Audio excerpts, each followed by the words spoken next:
Good morning, everyone. I apologize for being a few minutes late. We have public speakers. I understand, Steve, we have 25? Actually, 28 now, Mr. Chairman. As usual, we ask that our speakers limit their comments to 2 minutes. We want all of our speakers to be heard. We also want all of our speakers to have an equal opportunity to speak. We can only do that if people keep to the 2-minute limit. If you lose track of your time, speakers, I will gently, I hope, remind you. If speakers would prefer to speak from a portable mic at their seat, get the attention of one of our staff over there by the door. The first speaker is Peter Del Debbio. He'll be followed by Christian Lobb and then Mary Parison. Mr. Del Debbio?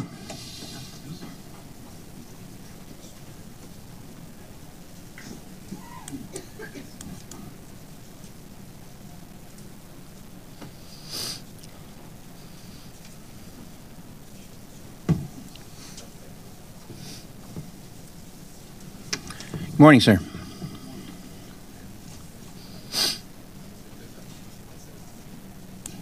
Good morning, everybody. My name is Peter Del Debbio. I've appeared before this board representing 200 members of the American Legion. I'm back now representing the Bronx County, which consists of 1,100 members. Dear Chairman Loda and members of the board, the Bronx County Organization of the American Legion represents the American Legion posts and members in Bronx County, fully supports and endorses the request letter and actions of Leonard H. Hawkins, Post 156, for reduced fare for veterans. Mr. Peter Del Debbio, in addition to being the commander of his post, is also a vice commander of the Bronx County Organization, is empowered to represent our organization in matters of a reduced fare for veterans. The Bronx County Organization met on January 3rd, 2018. Mr. Del Debbio came before us and presented a letter, research, and a synopsis of the MTA Board of Directors meeting he attended in December 2017. At the meeting, the assembled body voted in support to the reduced fare for veterans. In the New York City area, there are many veterans who would qualify for the reduced fare as senior citizens, disabled citizens, as described in the American Public Transportation Association. However, a reduced fare earmarked for veterans would honor those who gave so much in support of our country. If reduced fare is approved by the board, it is requested that it take effect immediately and locations where veterans can obtain a veterans fare card be established in each borough. Veterans would provide any documentation necessary to obtain this reduced fare. Thank you for your consideration in this matter. Signed, Joseph F. Goonan, County Adjutant, and for the Commander, Peter C. Del Debbio, First Vice Commander, Bronx County Commander, American Legion. Thank you. Thank you, sir. And that letter has been submitted earlier this morning, and the board will have it. Thank you. Christian Lobb, perhaps Cobb, I'm not sure which. Then Mary Parison, and then Norbert Giese. Good morning. My name is Christian Cobb. That's with a C. I apologize. And so I want to say good morning to the real MTA over here, this side of the room, because you're the people who have the power. And I just want to make sure that people are aware that right now, the MTA, these pieces of filth, are fighting a lawsuit to get elevators in the subway. This is an MTA where they use the fares, our fare money that we're paying them, for a transit system that should be free. They're using that money to fight this lawsuit. So not only is it despicable enough that they're fighting getting subways in this elevators in the subway system, they're using our money to do that. That is completely inhumane and disgusting. So we are calling on people to come out on March 5th at 10 a.m. at 60 Center Street to pack the court so that they know that we are there to support the lawsuit to get elevators in the subway system. And I'm from the People's MTA, and if you want to get involved with us, we're also going to be having a meeting on Wednesday, March 7th at 7 p.m. at 147 West 24th Street, 2nd floor. We have some leaflets that went around, so hopefully you can get those and come out, support us, because we were fighting to have a 100% accessible subway system, to be completely free, and to get the cops out of the subway. And thank you. Thank you, Mr. Cobb. Mary Parison, Norbert Giese, H.P. Schroer. Good morning. Good morning. On February 14th, the New York Times published an article about a lawsuit alleging New York and Atlantic Railway's horrific abuse of non-union railroad laborers working on switches and tracks you own across Long Island. This grisly lawsuit spotlights your continued employment of Anacastia's New York and Atlantic Railway and the culture of exploitation and profiteering Long Island Railroad has allowed by a private company with no ties to or concerns for the neighborhoods they operate in or for their workers. Know that New York and Atlantic Railway abuses men who have credentials with the Long Island Railroad as well as the men like the plaintiffs. Enough is enough. We said not to renew the transfer agreement. What are this board, MTA, New York State Comptroller, Long Island Railroad, the Brotherhood of Locomotive Engineers and Trainmen, and FRA going to do now to protect the public workers from these greedy businessmen? New York and Atlantic Railway owns almost nothing. There would be no New York and Atlantic Railway without the use of your freight rail assets. Recall that in 2016, an uncertified engineer crashed your locomotive in Maspeth. The FRA reported that, quote, because New York and Atlantic's record keeping and documentation was so poor, FRA investigators could not determine whether the train crew was qualified to operate the train or if all of New York and Atlantic's engineers and conductors, including contractors, were properly certified.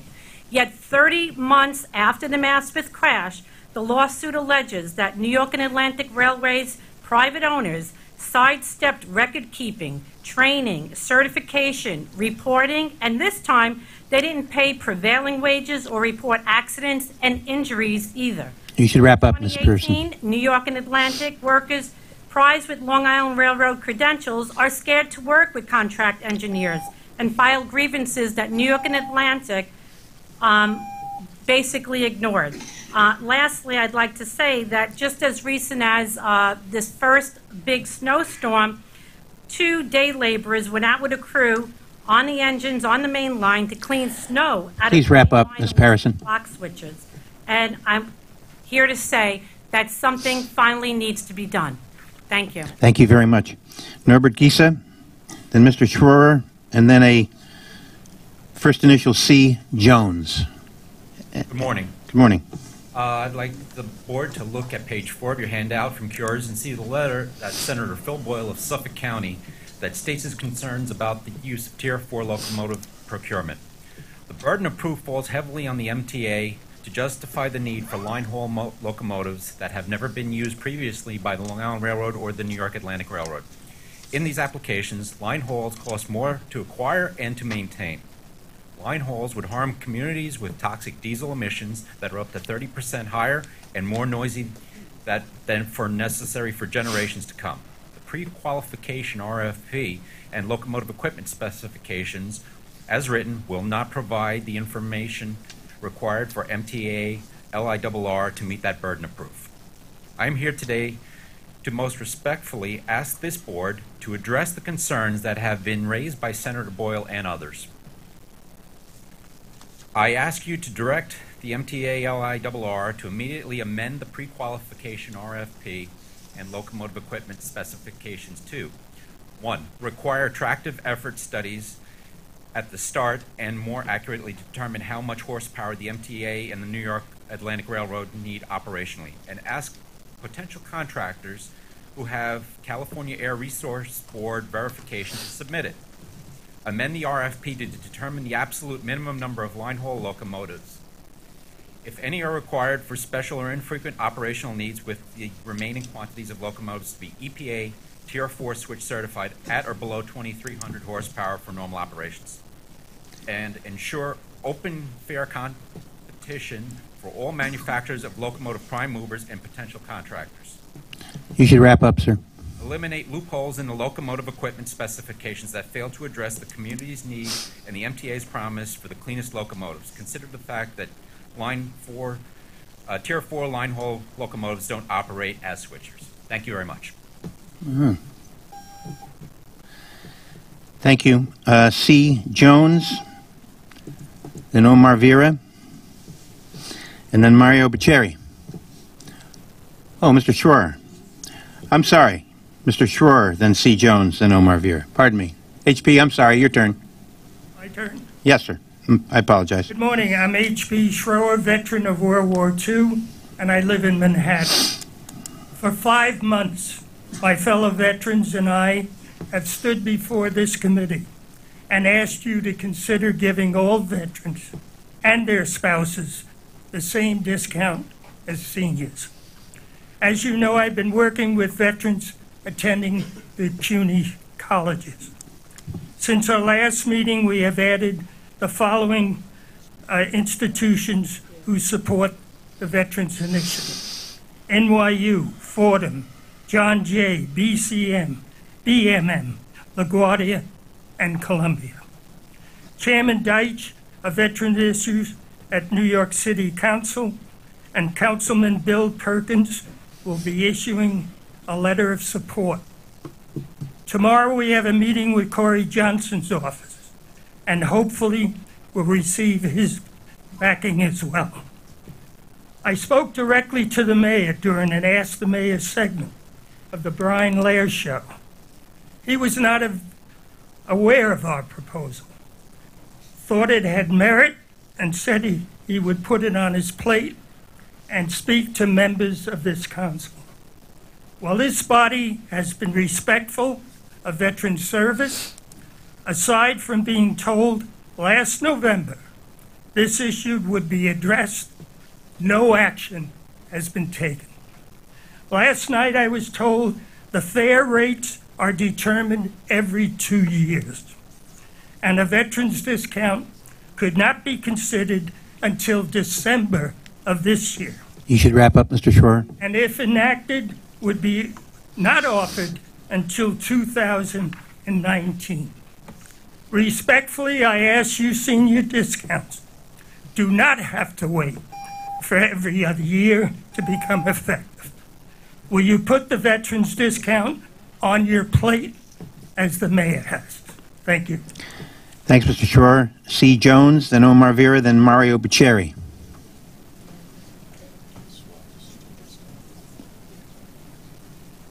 Hello, Good morning. my name is Shantae Jones, and I'm an Accessoride user, and I'm here because trying to use that system, there have been improvements. However, there are times that I wait 2 and 3 hours for a car to come. And previously, when I would call MTA because I was feeling endangered, I was able to get an Uber sent out. At this point, when I call and I say that I'm in a place and that the car is not coming, I'm sent from this person, the MTA calls the Vera phone calls somebody else, and I have sat out there in the cold when I can't breathe because I have COPD, I have arthritis, I'm in pain, I'm having difficulty breathing, and nobody knows what to do. So I'm asking in part that you address the issues with the dispatchers to be able to get cars to people who are in vulnerable situations, as well as whether the Uber service can be reinstated for situations that are emergencies. Thank you. Thank you, Ms. Jones. Omar Vera, Mario Biceri, Joe Kennedy. Good morning, MTA Board. Welcome to the February edition of your board meeting. First of all, he said, I want to emphasize what H.P. Shorter said, and it's time for veterans discounts. They've served this country enough, and they need the discount. And of course, the biannual transit fares, this keeps up like there's going to be a mess, but like unless there's like specific discounts for veterans. And second, I reiterate my comments last month about like the managers here who need their pensions, and that's also needed, and should move along. but anyway, I also like to thank President Byford for the letter Monday. Thank you so much. I didn't even expect it, but thank you. And fourth, I'd like to discuss. I was hoping if with the new tap card system we can have entry only, exit only turnstiles because like I said, it's not fair to those who want to enter or exit and then have to wait for a bunch of people to go in, especially when there's like very few turnstiles. So therefore, I feel like an entry only, exit only turnstile would speed the flow, and that's also needed. And fifth and final, just hopefully we can get more ADA accessible stations, not just for the New York City subway, but also for the commuter rails, because they also need better care as well. And last but not least, thank you all for having me here, and see you all in March. Thank you, Mr. Vera. See you in March. Mario Bucieri, Joe Kennedy, Steve Martini. And friends.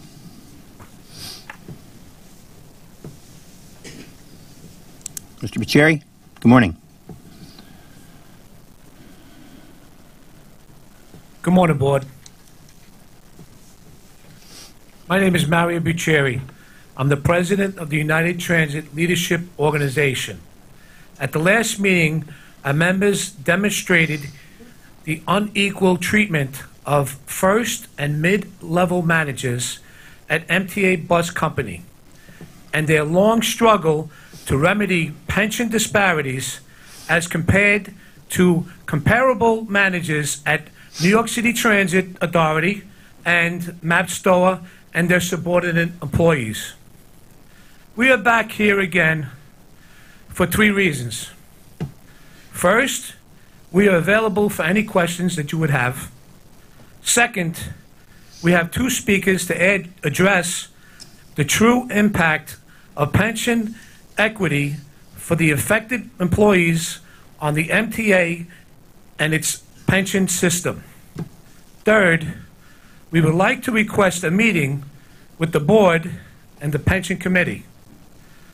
We thank you very much and for your consideration on these concerns. Thanks for your time. Thanks, Mr. Bucieri. Joe Kennedy.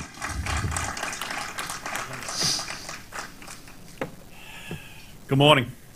As I stated last month in my previous appearance before this board, thank you for taking the time to listen. I stand here before you proud to be chosen not to speak for not only this group behind me, but for all the managers and administrative people at MTA Bus who are similarly situated. First and foremost, we want to collectively thank the board for their attention to this situation. While this problem has been festering for 13 years, we are optimistic that this board will look at the potential solution with a sense of fairness and the desire to eliminate the current inequity that continues to exist. While we do not feel the need to repeat the list of aforementioned inequities, we want to stress a few points to eliminate possible misconceptions. Misconception number 1, that we are looking for a handout. The fact of the matter is, for the most part, we have been contributing to this pension plan for the entire duration of our employment. In fact, contractually under the defined benefit plan, our respective employers contributed to this plan by 2.5 times our own payments. In my case, that is every week, every month, every year for 39 years. I don't know if the MTA continued these contributions subsequent to the takeover in 2005. The fact is, I have done my part. The question of whether or not my contributions were equal to that of those in a final average salary plan is a legitimate one. We have stated all along that we are more than willing to pay our fair share. Obviously, there needs to be an accounting of these contributions, both on the employee and the employer. Misconception number 2, that we are not entitled to this pension. I make this statement based on the letter I received at my home just before Christmas a few years ago. This letter came certified mail from the then Director of Labor Relations, stating that in his opinion, along with then Chairman Prendergast, that I was not entitled to a final average salary pension. This was in response to a plea to Chairman Prendergast in helping to right this wrong. By the way, both of those individuals rode off into the sunset with their well-deserved pensions. Mr. Kennedy, I know you're speaking for many others with you, but could you wrap up? Yes, I will wrap Thank up you. very shortly. MTA employment totals approximately 70,000 good men and women. By all accounts, approximately 67,000 of them are currently receiving or will be entitled to a final average salary pension upon their retirement. Where do I stand among these 70,000 employees? Are my contributions not worth as much? In June of 2009, the Master Trust received a transfer of $191 million from the Queens Private Bus Lines Pension Trust. No one seems to remember that when it comes to our pensions. Please do not let this inequity languish any longer. 15 more seconds, if you will. In conclusion, remember a very important fact, and that is how our veterans have been left out of the opportunity to purchase their hard-earned military service time, unlike virtually every other city and state employee in New York. We collectively should be ashamed. I thank you, and I thank our veterans for their service. Thank you. Steve Martini. And then Colin Wright, and then John Orcutt. Mr. Martini. Good morning, Chairman Loader and board members. My name is Stephen Martini. I was one of several speakers last month addressing the MTA bus pension inequity. Today, in the interest of time, I am the sole speaker for a group of 14 non-represented employees with only a 401k pension plan who remained from the takeover 13 years ago this month, and one member who was placed in the plan in 2010. I must emphasize that we, the 401k people, are not subject to any collective bargaining process, including the newly certified UTLO. Our emphasis today around the board resolution that was passed in June of 2017. Although falling short, we understand the resolution was an effort to close the gap for the MTA bus non-represented employees, and we are appreciative of that. Standing with me today are 4 people who are in their mid to late 60s, each with over 30 years of service to the people of New York, who have been attempting to retire under the terms of that resolution some 8 months ago. To date, no one can give them a definitive pension benefit. As for the rest of us, we have not received any direction as to when our payroll deduction will begin, when our 401k match will stop, our status as operating or non-operating employees. Additionally, there are conflicting statements in a letter that we received in November of 2017. Only one person to date has received a notification regarding the frozen benefit retro payment, lacking a payment method. Could you begin to wrap up, Mr. Martini? Pardon me? Could you begin to wrap up? Thank you. I have a little hearing. Thank you. Okay. Thank you. We are now 14 months in arrears in our contributions, which will cause a financial hardship for us to make up. We thank the board members that are given their time to help resolve the overall issue. Perhaps implementing the June 2017 resolution should also be addressed. We are seeking a definitive timeline with milestones. Myself, along with 2 other people from our group, would welcome the opportunity to meet directly with the task force. All we are looking for is to pay our fair share and have this 13-year odyssey behind us, knowing that our families will be protected. Thank you very much. Thank you all. Colin Wright. Thank you again. Thank you, sir. Thank you all. Colin Wright, John Orcutt, and then Danny Simons.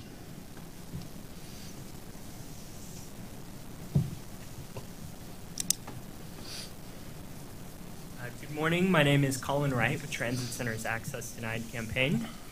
Last month, the board tabled 2 enhanced station initiative packages amid concerns the ESI program doesn't put accessibility at heart. The board must reject these unchanged packages as they come up for a vote again this morning. Less than a quarter of subway stations are available to people who can't use stairs. The MTA's entire program for accessibility affects a tiny percentage of stations. Now you're being asked to approve a $1 billion expenditure that fails to create newly accessible stations. Between last month's board meeting and now, those facts have not changed.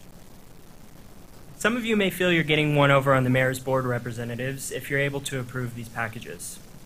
But approving them means the people who are left out of those stations today will continue to be left out for years to come. The authority you're here to manage will still have no clear plan for creating accessibility, and the rail network you preside over will remain the least accessible in the country. Thank you to members who have exercised your prerogative to demand accountability on the MTA's approach to access. Until new ADA stations are built into this $1 billion expenditure, please reject the enhanced station initiative packages. Thank you. Thank you very much. John Orcutt, Danny Simons, Philip Plotch. Mr. Orcutt, good morning. Good morning. Earlier this month, the New York Times expose on inflated MTA construction and consulting costs was confirmed by research released by the Regional Plan Association. Both analyses found that profoundly inefficient use of money had sapped the resources that could have been used to upgrade or repair the aging infrastructure throughout the New York City subway system. People, both those pulling for you and those rooting against you, are watching this issue. At Transit Center, we had to turn dozens of people away from an event focused on addressing the MTA cost of construction less than 2 weeks ago.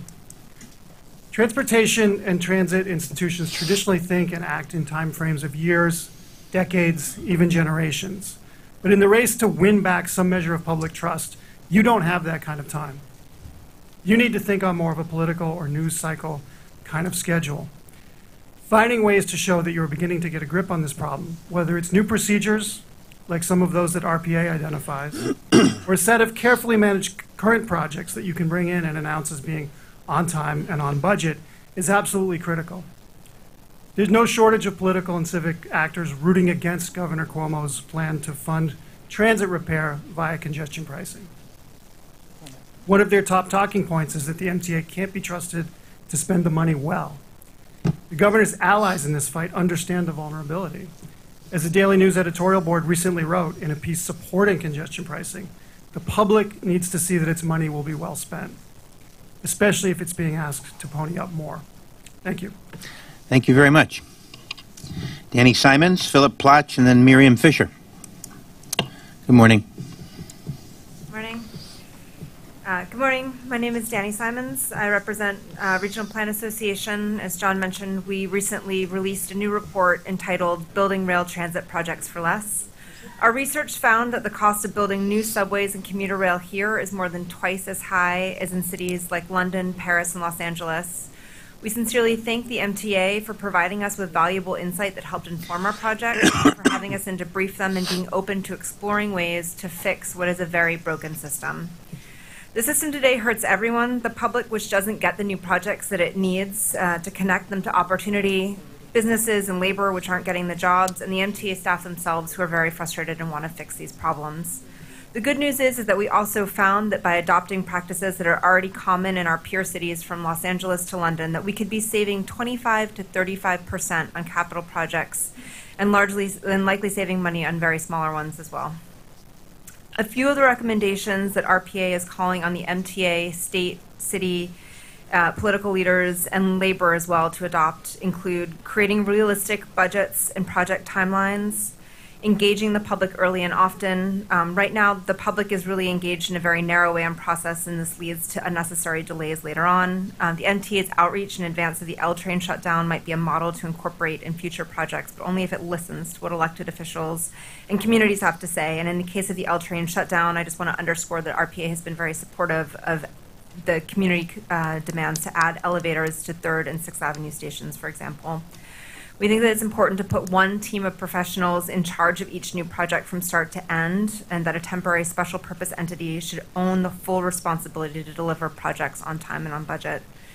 We call for rationalizing and streamlining environmental review, using design build for new rail extensions, and rethinking labor practices and work rules. You should wrap up, This please. time when the MTA is strapped for resources, we have two ways to provide more funding. We can raise it with things like a surcharge on for-hire vehicles and congestion pricing, and we can fix our broken system and free up billions of dollars for new projects, and we think the answer is both. Thank you for your time. Thank you very much. Philip Plotch, then Miriam Fisher, and then Carol Rafferty. Morning, I'm Philip Plotch, former manager of policy and planning here at the MTA. I'm a professor now at St. Peter's University and the author of a book about the planning of the Tappan Zee Bridge. For the last couple of years, I've been working on a book about the 2nd Avenue subway, and I have to tell you, it's a fascinating saga. I'd like to thank those of you who have shared your stories and insights with me. I'm wrapping up my interview soon, and if you haven't had an opportunity to share your thoughts about the MTA's past and the MTA's future, I'd love to hear them. And my phone number is 201-741-2976. Thank you. Thank you very much. Miriam Fisher, and then Carol Raftery, I think. I'm Miriam Fisher. Good morning. Here to talk about accessibility issues that aren't always on the radar or on the agenda. I'm a former employee of International Center for the Disabled, and I struggle with my own accessibility issues with a bad back and a bad knee. I recently read on the West Side Rag, an online publication, that there are station enhancements for digital upgrades on the BC lines on 72nd, 86, and 110. No mention of elevators or accessibility issues, and if you read the comments of the people in the neighborhood, elevator, elevator, elevator. Digital enhancements are fine, but not at the expense of basic needs. Same with other areas, other stations that are being renovated on the L line, the 3rd Avenue, 6th Avenue, the Astoria stations. I propose that in addition to examining elevators, escalators, and ramps might be also explored. Would not serve everyone, but would serve a larger range of people with various difficulties, luggage, baby carriages, bad backs, bad knees, the range of people struggling with negotiating the subways. Seats have been taken out of some of the trains. I live near the E line. I propose possibly fold-up seats that some people would use, some wouldn't. It would create more space and would enable people who needed them to use them, and those who wouldn't would be standing and would create that space. Have to wrap up, Ms. Fisher. In December, the commissioner mentioned the Committee on Accessibility. I don't know if that was a new committee or a long-standing committee. We would like to hear some of the results of their findings and proposals to enhance accessibility on the subways. Thank you very much. Carol Raftery, then Ramona Ferreira, and Mary Kessinger. Good morning. Good morning. My name is Carol Raftery. I'm here representing Build Up New York. Last month, I called the attention of the MTA Safety Committee to the Court Square View Tower, a 67-story construction job going up at 2315 44th Drive in Long Island City. This project deserves special scrutiny beyond consideration of application for a permit to operate cranes during construction because of the potential it has to disrupt the commute of thousands of subway riders. City View Tower deserves heightened scrutiny, especially because it is an as-of-right development that did not undergo a land use review. We know the MTA has protocols for construction near train tracks, but we have some questions. Has the MTA seen the plans for this tower or the site preparation that started in December 2017? Has the MTA considered whether this tower is even feasible at this location? Have the MTA engineers and technical staff examined the plans, reviewed what impact the construction will have on elevated track, the number 7 train, the Court Square subway station, the E, G, and M subway lines underground while this tower is being built? Plans for this tower amazingly call for a 2-story basement on top of the subway lines. When you are anywhere underground, you hear the whirring sounds of workers chiseling away at this big boulder that you see in the picture here. That occupies about a quarter of the lot. We do not want to be alarmist, but we believe the MTA should have someone go to the site urgently, maybe even today, and see what is going on and determine whether the work endangers the area's transportation infrastructure. Over the past 2 weeks, we've collected more than 850 signatures from the number 7 subway riders. They are asking to ensure public safety at the site before approving any permits. We don't need to tell you how crucial this corridor is to our city. A setback or an accident of any kind at Court Square City View Tower project site could cripple the commute of numerous subway riders for any length of time. This is not a simple or idle concern. Can you wrap up, please, Ms. Raftery? Yes. Thank you. The developer of this tower, Chris Zhu, has never built a project of this size before, and the general contractor he hired, which is New Line Structure and Development, has projects where accidents, construction violations, and litigations have occurred. We request that you insist that he has workers' compensation for the project, and he follows local law 196, which requires 40 hours of safety training for the workers. That the developer implements a comprehensive safety plan and ensures every contractor has liability insurance that covers every worker and every eventuality for every phase of the construction of the... Ms. Raftery, you have to move on. Yes, thank you very much. Thank you very much. And I have the petitions here, I'll leave. Thank you. Ramona Ferreira. And then Mary Kessinger and Tony Murphy. Morning. Good morning. My name is Ramona Ferreira, and I am a bus rider from the South Bronx. I wanted to encourage you to adopt all-door boarding, better bus service overall, and fair fares. Train stations in my neighborhood are not elevator accessible. Because I suffer from a chronic illness that impairs my mobility, I sometimes rely on a cane, and I prefer to use the bus.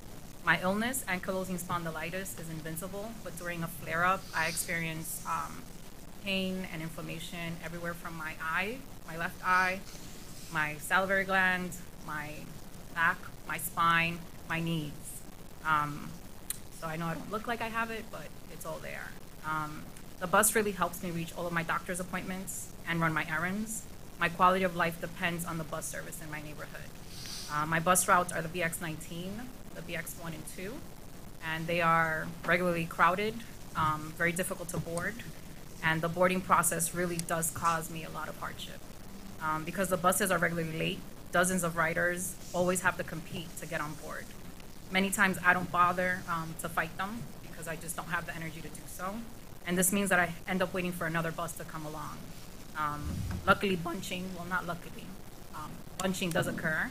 So sometimes 3 buses arrive at the same time on the BX19 route. This means that when I do end up letting that first bus go, I can sometimes miss doctor's appointments. And because I depend on a lot of specialists, missing that appointment means that I'm going to have to wait a week to a month to see a specialist again.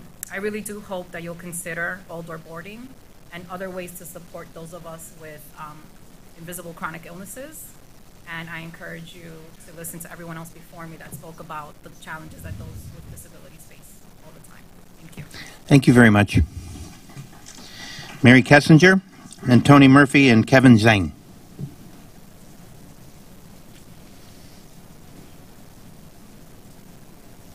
Hello. I want to talk today about the shutdown of the L train. Completely by accident, I got a glimpse a few weeks ago about what is going to happen when the L line is shut down for repair. It was really a dry run. It was a Sunday afternoon, and I was riding the Q line in Brooklyn heading to Manhattan. Due to track repair, the Q line ended at Prospect Park. Riders were shifted to buses for 2 stops, and then the Q line resumed again at Atlantic Avenue, Barclay Center. At the Prospect Park station, there was a big crowd in front of the subway station. I realized later that all these people had been riding on the Q train and got kicked off when it reached Prospect Park. They were waiting for a shuttle bus to take them up to Atlantic Avenue, Barclay Center, where the train would continue. When the bus pulled in after about a 5-minute wait, the crowd surged toward the bus. It was raining, and everybody wanted to get out of the rain. Almost everyone got on the bus. I was just swallowed up by the crowd. People were just running all around me. Sitting on my scooter, I was about 4 feet tall, so nobody could see me, including the bus driver. It was actually pretty frightening. The bus was absolutely jammed, probably 100 people on that bus. As I was alone now in front of the subway station, then the bus driver did see me. He asked several riders to step off while I boarded, which they did. It was still too crowded. There was no way I was going to get on the bus. The scooter I ride is large and long, and I need room to maneuver. I thanked the driver and told him that I'd wait for the next bus. Standard procedure. The driver of the next bus saw me right away because there was no crowd left. He suggested that I take a newer bus, which was right behind him. I said okay and waited for that bus. I have to ask you to wrap up, please, Ms. It Kessinger. came, and the driver tried to board me, but she had difficulty with the ramp. She couldn't lower.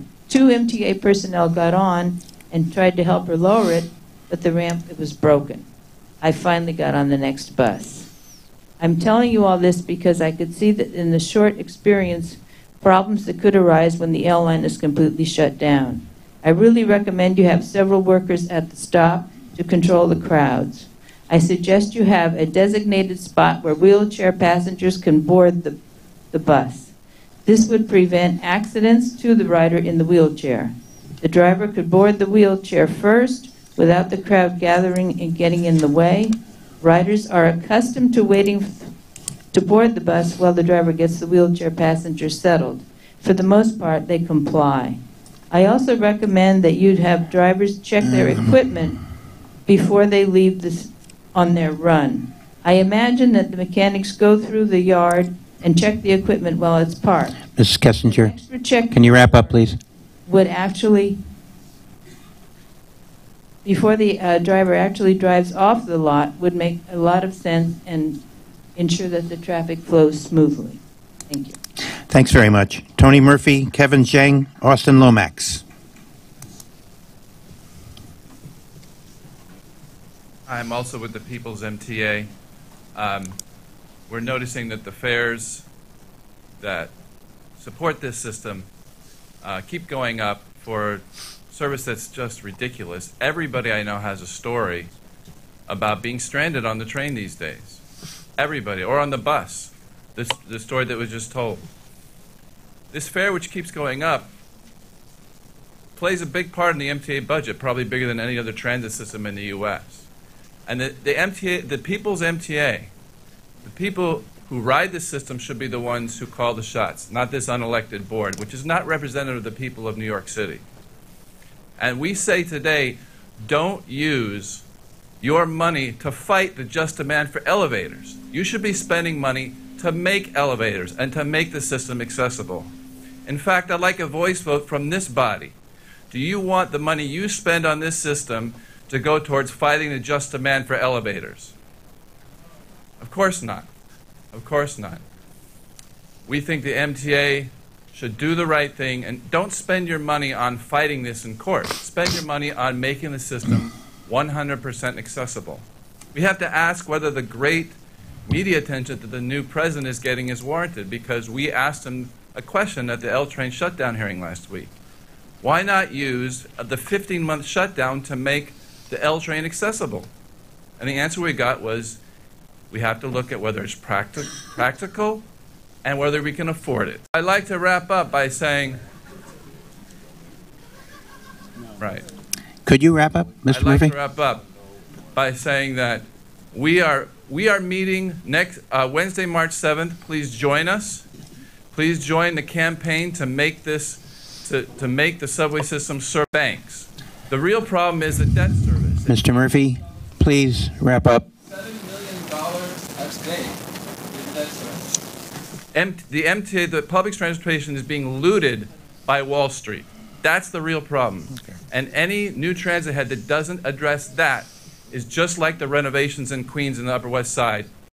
B20 bus was discontinued due to low ridership in June 2010, service cuts. And I can walk Transfer Street from 62nd Street and Union Avenue on the DNN train station to Coterie Road, and walk from Flatbush Avenue and Coterie Road to Beverly Road on the 205 train station due to the cold weather. B20 bus will be restored along 16th Avenue and Coterie Road between Dahi Road and Flatbush Avenue, and extend along Beverly Road between Flatbush Avenue and Brooklyn Avenue between Beverly Road and Linden Boulevard, and Linden Boulevard between Brooklyn Avenue and Pennsylvania Avenue in both directions, and terminate at Van Sicklen Avenue and Stanley Avenue on weekdays and weekends. If the B20 bus restores, so I could take the B20 bus from 62nd Street. Lomax, as the Finance Committee says, the MTA is desperately in need of new funding sources. I went to Albany and talked to a few Assembly members, and they are understandably hesitant of letting MTA like congestion pricing when the agency is known for its pretty poor spending. After the recent New York Times expose, everybody knows how spending is mismanaged on our mega projects like East Side Access. Almost 10 years ago, about 200 workers were getting paid to work on East Side Access, even though they weren't getting paid. This cost the agency, what, millions of dollars? This was hidden from the public. We never knew about it. How many construction projects going on right now are covering up wasteful spending, costing us even more money? I think we need to know. Now, you board members, you have power. You need to investigate construction spending and demand transparency from Capital Construction, New York City Transit, and all of the other agencies. Avenue Subway, because we need to expand our network. But the high costs are bad, and hiding wasteful spending from the public is even worse. It's our taxpayer money being spent, and the public and the legislature deserve full transparency. We can't ask the state government for more funding when the funding we do have, we spend it so poorly. You have to show Albany that the MTA is worthy of more funding, and if you do get more funding, you all are going to make sure that it's being spent responsibly. Thank you. Thank you very much. Pedro Valdez Rivera, then Travis Eby, then Stephanie Burgos. Good morning. Good morning. My name is Pedro Valdez Rivera Jr., a Rise Alliance member since 2013. I live in Brooklyn and depend on the B38 to travel to different neighborhoods. I normally take the bus from my night building on DeKalb Avenue and Lewis Avenue in downtown Brooklyn. A few Fridays ago, during lunchtime, I was waiting for the bus with over 24 people.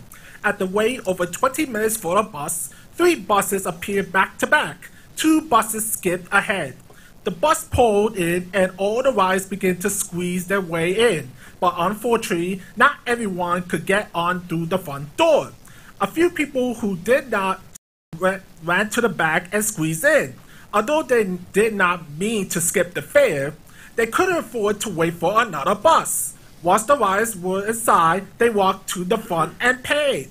Riders are forced to squeeze their ways into overcrowded buses through any entry they can get, but it doesn't have to be this way. With the new fare payment system coming, the MTA should implement old door boy and use tap and go to make getting buses on the bus hassle-free and speed up trips for riders. It's time to turn around our buses, and old door boarding can help speed up trips and keep the bus in motion. Thank you so much, and the riders ones are definitely look forward to work with you, President Byford and President Alec, on your bus action plan, and we'll make this happen. Thank you. Thank you very much. Travis Eby, Stephanie Burgos, George Bettman. Good morning. Good morning. My name is Travis Eby, member of the Riders Alliance and a daily transit rider. I'm here today to ask you to improve the lives of 2 million daily bus riders and speed up bus service in New York City by committing to implement all-door boarding on every bus route citywide. I want to share with you one of my many painful bus experiences. Several years ago, I lived in Clinton Hill in Brooklyn and was trying to commute to my job in Midtown. It was raining, it was freezing. The ANC trains were completely down, signal failure. So I fell back on Plan B, the B38 bus to the Q train at DeKalb. I wasn't the only one who desperately needed the bus that day. I walked to the stop at Vanderbilt and DeKalb, and there was a crowd of around 50 people waiting. In the rain, in the cold. When the B38 finally arrived, all 50 of us had to wait in a single file line to board through the front door. We had to wait in the rain and the cold for riders to dip their Metro cards or count out change one by one, and then wait again at every subsequent stop. My commute took almost twice as long as usual, made me late for a meeting with the client, and my socks were wet all day. The whole time I was thinking, it doesn't have to be like this. There's another door. Can you imagine if we made subway riders queue at the front of the train one by one? Everything you can do to speed up buses makes a tangible daily improvement in our lives. I don't have an SBS line near me, but whenever I use it, it's so much faster. But currently, the SBS lines are exceptions. Far too many routes require boarding one by one through the front door, and it's a painfully slow process. With the new fare payment technology, why not let us jump on the bus through any door, tap and go? Here's my dream for New York's buses, a citywide network of frequent buses every 5 minutes running in protected lanes along clear, legible routes that connect where New Yorkers actually need to go. And when those buses arrive, riders can jump in through any door, tap and go. It's doable, and if you do it, our bus network basically becomes a second subway system at street level. Imagine what that does for mobility and access in New York. You'd all be heroes. This is a political problem, not a technological problem. We just need the MTA to act. In order to keep New Yorkers moving, please prioritize all-door bus boarding in your bus action plan. Thank you. Mr. Eby, thank you. Stephanie Burgos, George Bettman, Jackie Cohen. Good morning. Hello there, everyone. Good morning. My name is Stephanie Burgos Veras, and I'm a senior organizer with the Riders Alliance. And first, I want to start off by saying thank you to President Andy Byford for committing to improving buses. On Tuesday, when you both announced that there was going to be a bus action plan in April, bus riders were extremely excited. After decades of being ignored by the MTA and having bus service deteriorate, we're extremely excited that buses will turn around. And of course, there are a few things we would like to see in this bus action plan that would help buses improve. Of course, we want to see reliable service. We want to see more frequent service. And we also want to see a commitment from the MTA that there will be a network redesign to make sure that buses are serving riders where they need to go, making sure that they can get to their destinations inside the borough without having to take 5 buses. But the one thing that we really want to see in this plan is a commitment that there will be all-door boarding citywide for bus riders to get on and off. As we all know, the antiquated slow method of boarding really slows down buses. And not only does it slow down buses, but it makes riders stressed and frustrated because there are dozens of people trying to enter through one single door. Now think about this. People who enter this building have multiple turnstiles to swipe in to get upstairs. When you want to enter a car, you have multiple doors. And even when you have a subway, you have multiple doors. So why is it that bus riders, all 230 routes that are not select bus service, only have one door to ride? And we know that thousands and thousands of people get on that bus every single day. And so we're here to ask for all-door boarding. We're here to ask to make sure that we can make our buses faster and also make sure that riders have less rides. But not only does it make rides faster, it also is very useful for bus operators that don't have to be at the front of the bus and deal with all of those people moving in. And so, to end it off, we'd like to give you a present. Here are 2 rear doors of the bus. And we want to give this to Chairman Loda, who's not here, unfortunately. Chairman Loda, welcome. We want to give you this door. And we want to give you President Andy Byford this door as well to serve as reminders that these no entry sign means you can't get on the bus, but you might have to miss your bus, you might get pushed around, and you might even get into an altercation. And behind there are signs, they're signed by riders who had a demonstration outside, attached with our Woes on the Bus of stories of riders who... Can you wrap up, please, Ms. Burgos? So here you go. I don't know who to give them to. I can give them to you personally, but thank you very much. Thank you. George Bettman, Jackie Cohen, Melissa Estrella. Can I show her the door?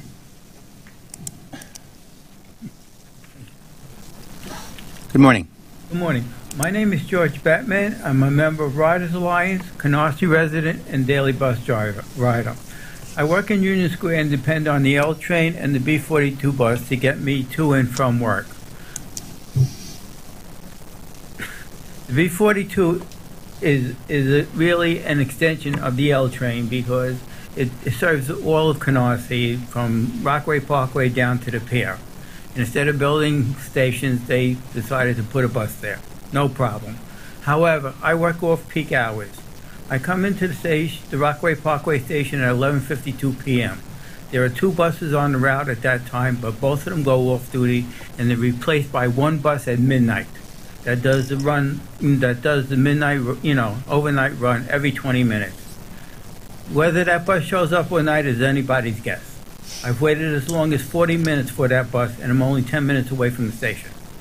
I could walk at home, but it's too dangerous at night, so what I end up having to do is take car service, and that's very expensive for a 10-minute ride. Something that should be, part of the L train. It should be a transparent connection between the two.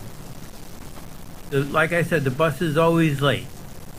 I don't know why why that bus can't be put on time. Bus riders who work late at night like I do, should have reliable bus service and not be left stranded in the middle of the night and waiting for the bus to come. All-door boarding is one tool that can help turn around the decline of bus service on behalf of 2.5 million bus riders that depend on bus service. We call for faster and reliable bus service that allows riders to get on and off the bus hassle-free. Thank you very much for your time. Thank you, sir. Our last 4 speakers are Jackie Cohen, Melissa Estrella, Linda Scott, and Dana Gaskett. Hi. Ms. Cohen, good morning. How How are you? Thank you for the opportunity to speak here today. My name is Jackie Cohen, and I'm the coordinator for the Strap Hangers campaign. At Tuesday's New York City Transit Committee meeting, we're pleased to see President Byford call attention to something we've been saying for a long time, that our city's buses need to do better. For years, the Strap Hangers campaign has worked to highlight the need for faster and more reliable bus service. And bus riders know better than anyone from daily experience how slow service can be. For example, many New Yorkers can walk much faster than a Midtown bus at rush hour. And I promise that's not supposed to be a testament to how fast New Yorkers walk, but really how slow and excruciatingly slow our buses are. The crisis facing buses has continued to worsen over time as speeds have stagnated in recent years. In the next few months, as this agency explores ways to improve the quality of bus service, we ask that the MTA adopt an all-door, open-door policy. As this agency's new fare payment system is unveiled, we think this is the perfect opportunity to use this new tech to install all-door boarding across our local bus network. Right now, our city's buses spend an average time of 22% of their average operating time, at bus stops, in large part held up by long lines of riders waiting to pay their fare and board the bus. As we've seen on our SBS lines, allowing customers to board through all doors of the bus cuts down on wait times drastically. Installing all-door boarding on local buses will offer considerable time savings, making trips faster and riders happier. We look forward to seeing Transit's comprehensive bus plan this April and know that with determination and action from this agency, we can turn around bus service for the better. Thank you. Thank you very much. Melissa Estrella, or Estrella, in which case I apologize, then Linda Scott and Dana Gaskett. Good morning. Good morning. My name is Melissa, and I live in the Bronx, New York. I'm a student at Bronx Community College. I'm here today because I am a bus rider, and I'm tired of slow and unreliable services. Every day I take the 40 bus to school, and it never fails for the bus to always be late. It's been plenty of times I had to walk to school and be in the bus to my destination. By the time I get there, 3 or 4 buses will be right behind one another. One time I got to school so late that I thought my professor was not going to allow me to take the test. Luckily, since she is also a bus rider herself, she understood the unreliable service that many face every day and was nice enough to allow me to take the test. Not taking that test would have set me back to not graduate on time just because the bus was late over 45 minutes that day. Bus drivers deserve better. Implementing new technology like all-door boarding will make bus faster and much more reliable for the people who depend on them the most. I urge the MTA to act now to improve bus services for the millions of riders who depend on it. Thank you. Thank you very much. Linda Scott, and then Dana Gaskett. Good morning. Good morning. I'm kind of nervous, so bear with me. My name is Linda Scott. I'm a member of Reliance Members and Riders, and I am from the Bronx, New York.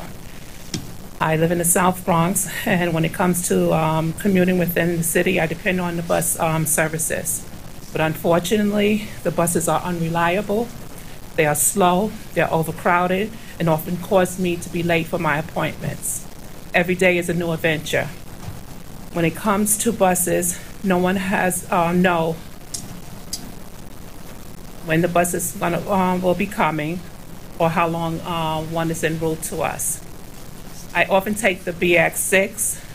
This bus line is always, and I emphasize always, busy because it serves as a connecting to the bus lines into Manhattan. I would have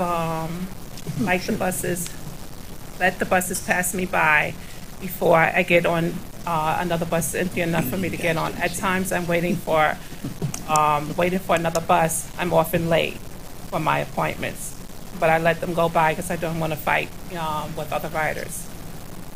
I am often late to my doctor's appointments and to different interviews or whatever I have to do that day. Last fall, the MTA made BX into a select bus services. I was happy to think that this would bring improvement to the Bronx line, to the BX line. Unfortunately, other routes in the South Bronx had not been updated. Although the BX bus lane has all-door boarding passes, there's a lack of continuity. The SBS, along with the EX6, has shown major improvement, but there's still a lot of work to need to be done. Riders should be able to access a reliable bus counter and clocks. Enforcement should be made in the bus lanes, and all-door boarding should be considered. With new fare payment technology, MTA can install readers at each door that will allow a tap and go process. All-door boarding makes our bus system one, reduces crowding in the front of the bus, and shorten trips so that we can spend less time being stuck on the bus. Thank you. Thank you very much. Our final speaker is Dana Gaskett. Good morning. Good morning, MTA. My name is Dana Gascott, and I live in Cypress Hills, Brooklyn, New York. I'm a student at Queensborough Community College in Bayside, Queens. I'm here today because I am a bus rider, and I am fed up with slow and unreliable bus service. Every morning, my commute consists of the Jamaica Center-bound J local train and the Queensborough Community College Q30 to get to campus.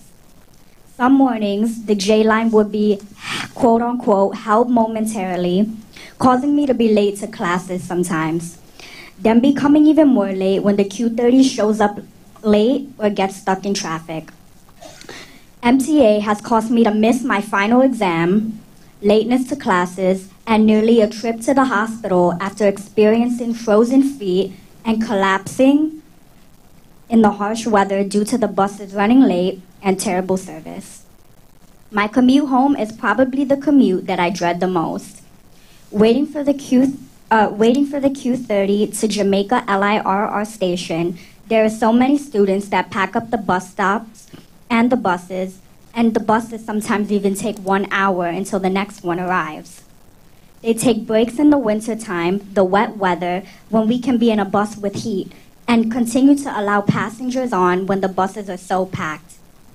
Bus riders need better service. Installing new technology like all-door boarding will make buses faster and much more reliable for students like me who depend on buses the most. The MTA must act now. Thank you for your time. Thank you very much. That concludes our public comment, Mr. Chairman. Thank you. Before we start, I'd like to note that this board has assembled a bus pension working group and is working on the issues raised by many of the speakers we've had this morning. I'd like everyone to be aware that this group is moving forward to a resolution. And I'd also like to remind everyone that this is a collective bargaining issue, and that we will discuss all collective bargaining issues in executive session as we normally do, not in a public meeting. And before we go into further remarks and other committee business before this, I'd like to open up the meeting by asking President of New York City Transit, Andy Byford, to deliver a version of the substations program update that he gave at the Transit Committee.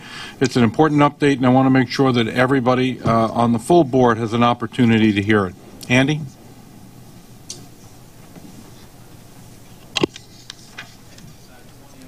I thought I might come up here. I just think it's easier because then you guys can see me more easily. So can you hear me okay? Yeah, got the sound. Right, good morning, everyone. I'm glad I made buses one of my 4 equal priorities, because it's clear that that's a real issue, and that was deliberately done. One of the 4, along with accessibility, motivation and employee engagement, and subway reliability. So what I want to do today, let me just advance the slide, is report back on something I was previously actioned to do by this board in my first board meeting, which was back in January of this year. And that was to review the ESI package, but I wanted to do that as part of the wider stations program. So that's the purpose of this presentation. You can see there the areas that I'm going to cover. And I've gone into this with an open mind. I went into this not with a view to to coming down on one or either sides, but to look at this holistically, to look at the issue of stations, not just from an ESI lens, but to look at it from the overall stations portfolio and all the various programs that we're doing to address the state of our stations and to make them more accessible. So that's, I think, a key point that I wanted to make. I also went into it with an open mind from the perspective of that if this were truly just an aesthetic cosmetic program, then I would have a problem with that. And I also went into it initially, from when I first got here, somewhat puzzled that elevators weren't included. But I now understand this program better, and I will hopefully demonstrate that to everyone here present in this presentation that I'm just going to take you through. Now, board members have seen some of this, so I'll rattle through it fairly quickly, but I'll dwell on the key points. So, what this pie chart demonstrates is the scale and the scope of the capital program for stations in New York City Transit. So that's a $16 billion capital program for various issues around the transit portfolio. So stations, as you can see there, takes $3.3 billion of that pie, $1 billion for ADA, and then the various other things that have to be done in that capital program, four-year capital program, over the whole portfolio of what we do.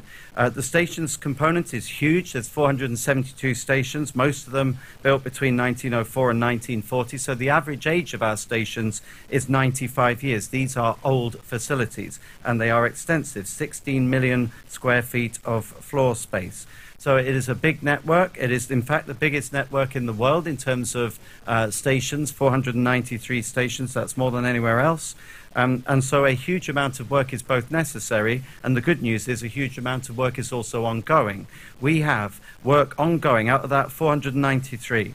Work is planned or ongoing at 258 of those stations, and that's through a range of programs, all of which I'm going to talk about. That's component work in some cases, it's full station renewals in others, it's ADA work in a large chunk of those, whether that be elevator installation or other ADA works. It's ESI. So again, I'll come back to all of those. But again, repeat that statistic, 258 out of 493 with more to come.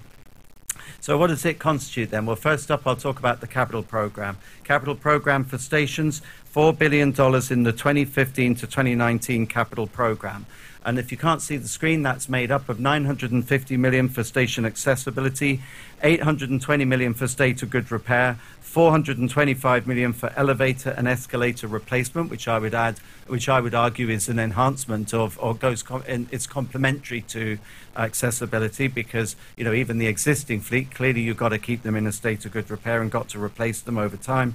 And the overall figure since 2005 is $9 billion has been invested in stations, and rightly so, because it's a cyclical challenge. There's over 100,000 station components and subcomponents system-wide. So if you don't stay on top of it, it soon runs away from you. You've got to keep on top of such a big portfolio.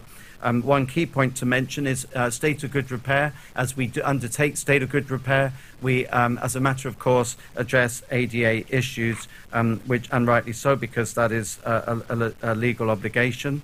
So that is things like tactile platform edge, handrails, lighting, structural elements, again, overlapping with state of good repair, but we, as a matter of course, address ADA components. So a bit more on that $4.3 billion in the 2015-19 program. You can see there a pie chart which shows what it's made up of. $800 million on components and renewals, elevators and escalators, $400 million, ADA, $1 billion. So I'll cover each of these areas in a bit more detail. Station renewals, there's currently 15 station renewals. And the Sea Beach line, the N line, I went down to a couple of weeks ago. I went down there to do my training. So I took the opportunity on John's suggestion to go and have a look at the Sea Beach line. And no one could call this cosmetic. These are fundamental, absolute, back to foundations complete rebuilds of stations. These stations were in a dreadful state of repair. They urgently needed to be done. We're doing them in two parts. We've done the northbound route stations already. They're complete. And the southbound are now underway. So that may not look like where a station was. It is.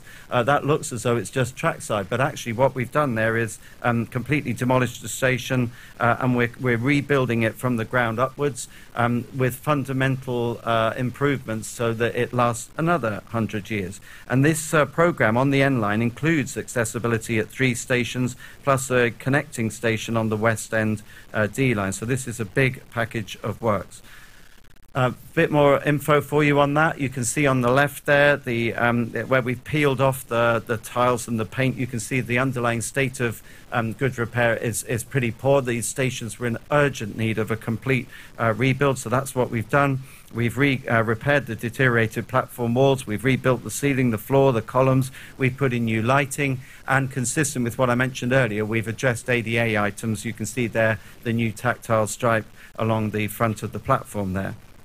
Another good example of station renewal is on the Myrtle line, the M line. And here we've renewed 5 stations, renewal of 5 stations completed in 2014.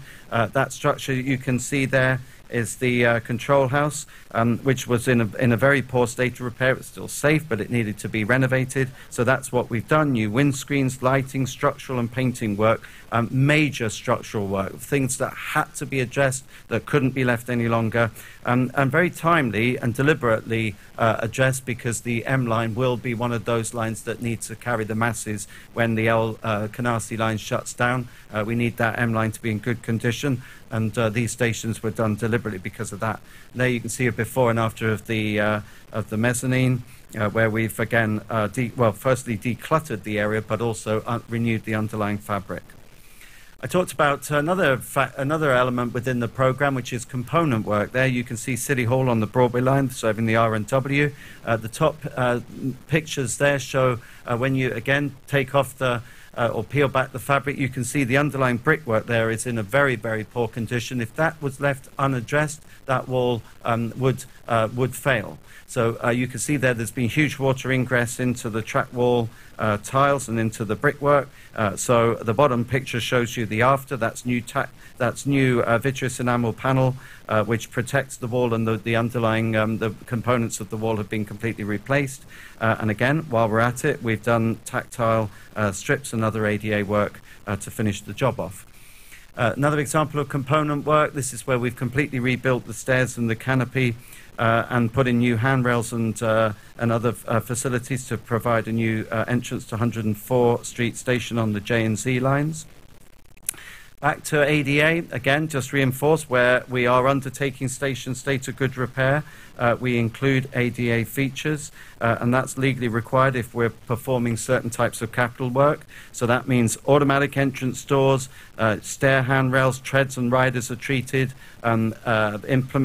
installation of tactile warning strips, of braille signage, of inclusion of ADA boarding areas, customer information that's compliant with ADA signage and help points. So fundamental ADA work complementary to elevator work, which I will come on to later on.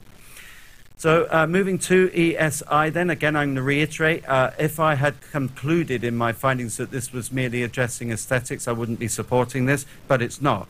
The fundamental issue here is state of good repair work. If anyone doesn't believe that, we can take anyone in this room over to the Astoria line and we can show you examples of the selected stations on the Astoria line where now that we've peeled back the fabric, you can see the underlying structure, literally structural components such as steel work, need to be repaired.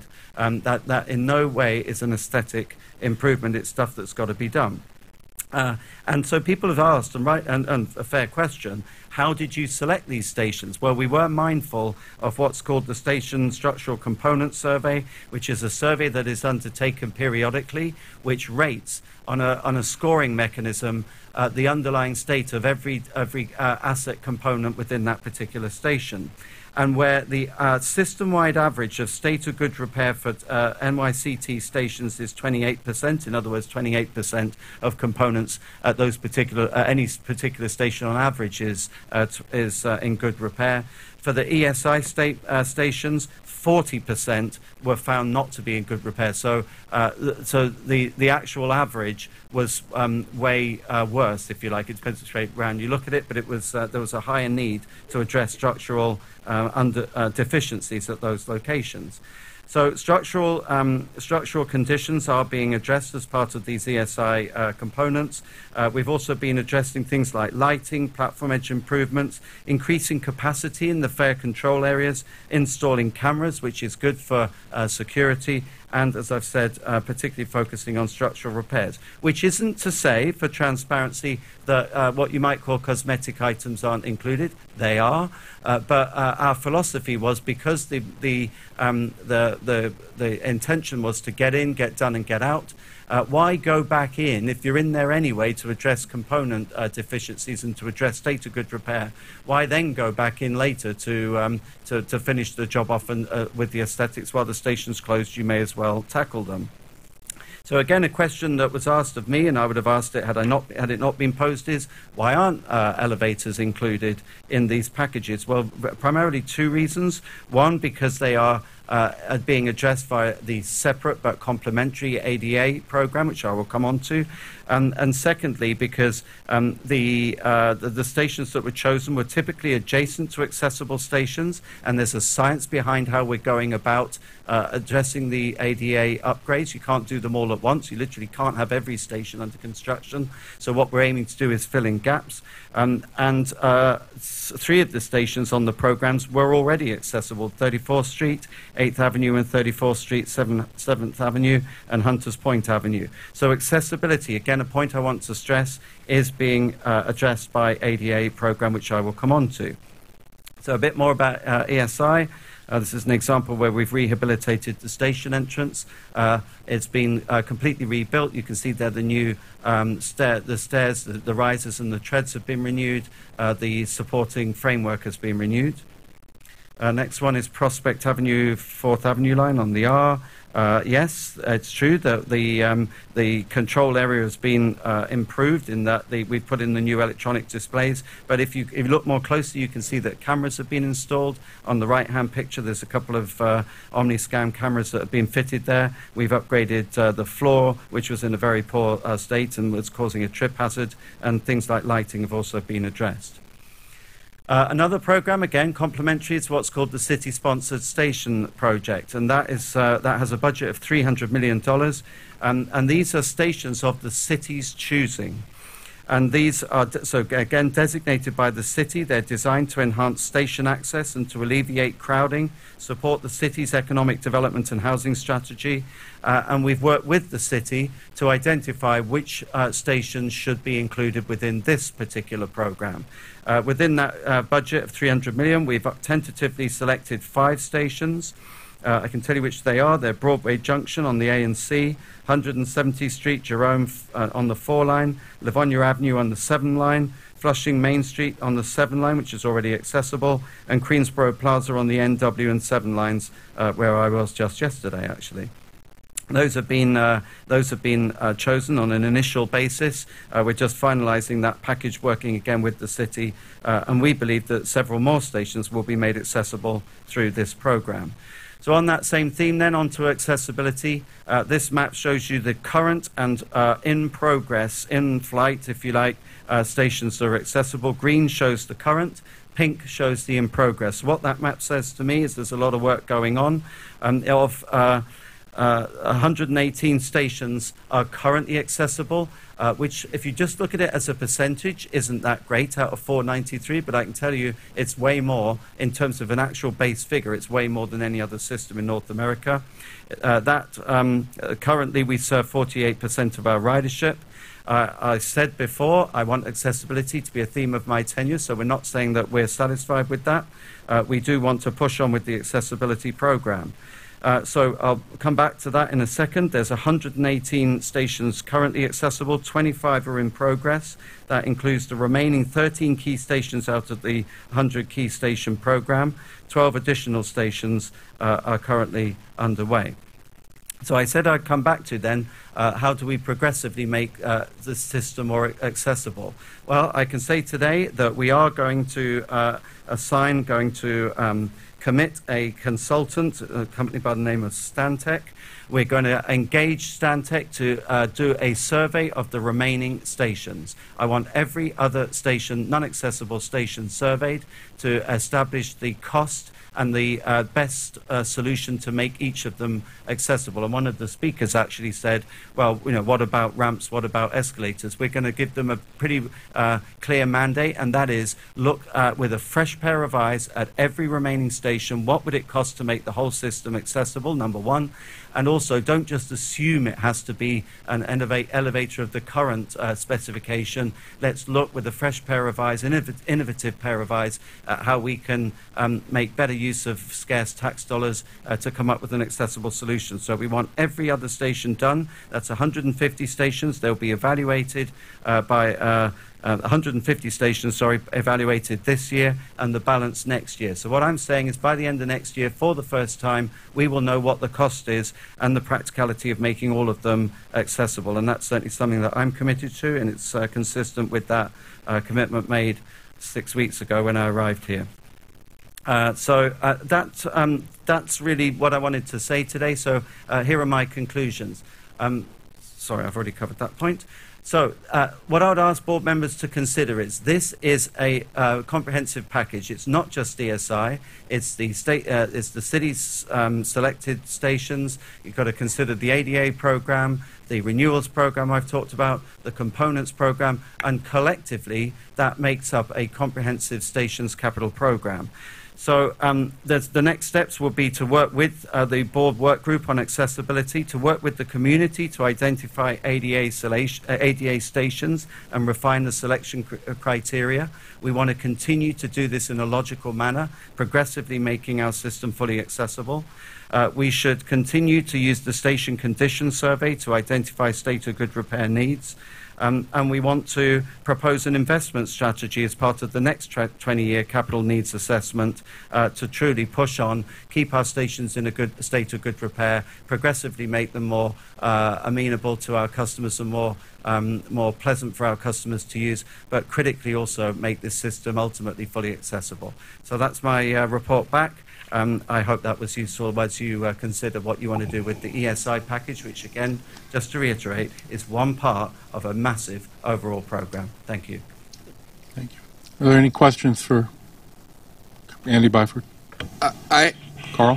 As you know, Mr. Chairman, there are several ESI items on the agenda today for action, and I have many specific objections to the items on our agenda. I assume we will discuss those items as they come up. But I would like to make just a couple of comments generally about Andy Byford's report. First of all, I want to, I said at the Finance Committee on Monday that the minutes of the Finance Committee did not reflect my comments on this program, and I want to apologize to the staff because I got my committees confused, and I actually had made my comments at the Transit Committee, and those were reflected there, and so I apologize to the staff for questioning their accuracy of the minutes on Finance Committee. And second, I want to thank Andy Byford for tackling this issue so early in his tenure here, and again appreciate, as I said on Monday, his openness and fresh eyes that he's bringing to so much of the challenges, so many of the challenges before us. I continue to say that this is, and in a certain way, I think what Mr. Byford has shown in this presentation is, while a lot of things are going on, there is just an incredible lack of coordination among these various programs. I mean, I think the telling point that he made was, when you do a station, why go back in again? And yet what we're finding is that an ESI program is sort of separate from a station and good repair program, is separate from an accessibility program. Clearly, on many of these stations that are going to be closed, we're going to have to go back in again. We're going to have to go back in once. We're going to have to go back in twice. We're going to have to inconvenience riders with stations being closed for an extensive period of time. And second, I do question the $1 billion that we're spending on the ESI program at a time when the subway system is facing so many challenges. Clearly, we do have to address stations that are in desperate and dangerous conditions, and those have to be addressed immediately. But we also face some very, very serious challenges. Perhaps the most significant one is signalization, and to divert money that could go to signalization to this strikes me as at a time when we have to be very careful about our resources, an inappropriate allocation of resources. Third, the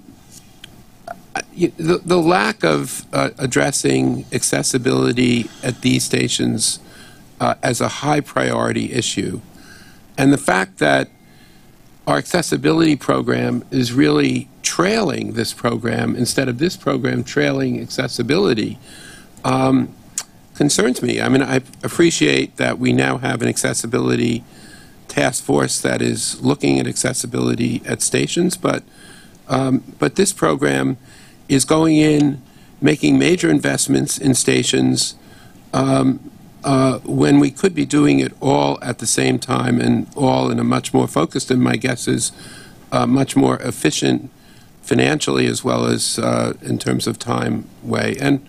And finally, I will just once again stress the lack of coordination with the city on these 31 stations. I do appreciate, and I know Commissioner Trottenberg will speak more about this, the 5 stations where the MTA is working closely with the city, and I think that the benefits of the city and the MTA working closely, I think, are clearly evident, and perhaps at no time more evident than seeing the announcement from J.P. Morgan yesterday. But to not have a program of this magnitude coordinated with the city, I think is just a mistake. And I will hold and respond on the specific stations when those action items come up.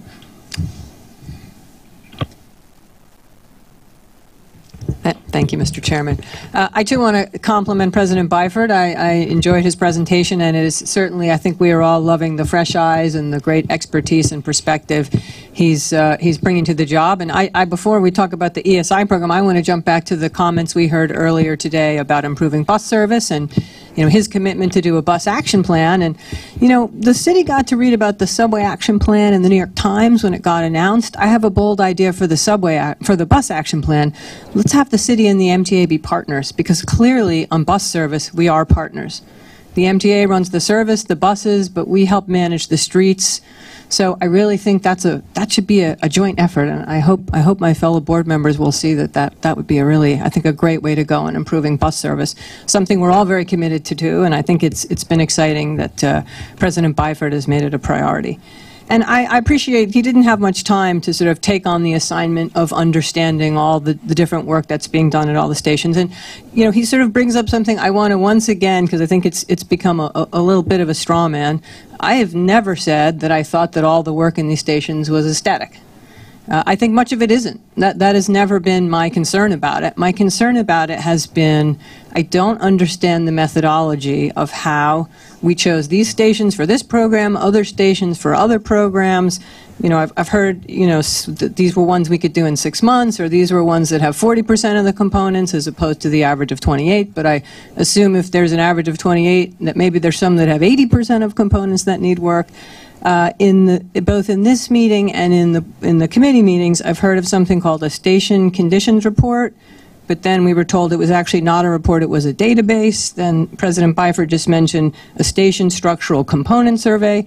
I don't know if these are the same things. Maybe someone could, they're all the same thing. I don't know how this board can understand these programs and make good decisions if we don't have access to whatever it is, a survey, a report, a database. I think that's basic information we should have. I think we should have it. I think the press should have it, the advocates should have it, the public should have it. And I'm not saying we haven't made great decisions here, but I sort of stand by my objection all along, which is I still don't really understand, as my colleague Carl Weisbach was saying, how we made these decisions. And again, the city, you know, I found the press release here about the ESI program announced by the governor on January 8th. I think it was another one we sort of read about in the papers. So I'll ask the chairman or President Byford, can we get a version of this survey, this report, this database? I think it would help all of us understand the state of each of the stations. And we understand it's a living document. Things are always changing. I have a bridge inventory, but my condition of the bridges changes every day, but it doesn't mean it's still not useful to take that snapshot in time. I think it would help us all here, because obviously some of us feel like we still, even despite the good presentation, we don't totally understand how these are the stations that got picked. Thank you. So I will, excuse me, Commissioner Schottenberg, Polly, I'll look at the database as well and see how we can be shared. I know it's a living document. I look at every 10 years we put together a report about what we need to do. We do put that online. So let me take a look at it and completely share it with you. How we do that and go about doing it. I just need to look at the format there. No, thanks. And I know there's the 10-year document, but my sense from the briefing is that your folks were using much more up-to-date living data than the report that comes out every 10 years. Right. Obviously, 10 years is too long a time period. And I think the similarity to what the City DOT has with the bridges and how it changes on a day-to-day basis is very apt. I'd also like to address your offer to work together on the bus action plan accepted. I truly think that the bus action, that buses is a joint effort between the city, especially the City Department of Transportation and the MTA. The difference that I'd like to highlight between the subway action plan and the bus action plan is one that the city, the subway action plan was the result of what I've said over and over again, a lack of investment in the infrastructure, the deteriorating infrastructure within the subway system and the amount of work that needed to be done down there. The subway action plan is one that, you know, the equipment is generally all new. We're getting newer buses. We're getting even more bus action plan. I'm sorry. We're getting new buses, and we're getting new more energy efficient buses and all of that. So it's not a matter of infrastructure. It is absolutely a matter of working together. We do have some things to do with on-time performance, and we do have things to do with getting information out. Many people today didn't know when the next bus would come. Again, Bus Time, the app is available. It's in all 5 boroughs. It's there.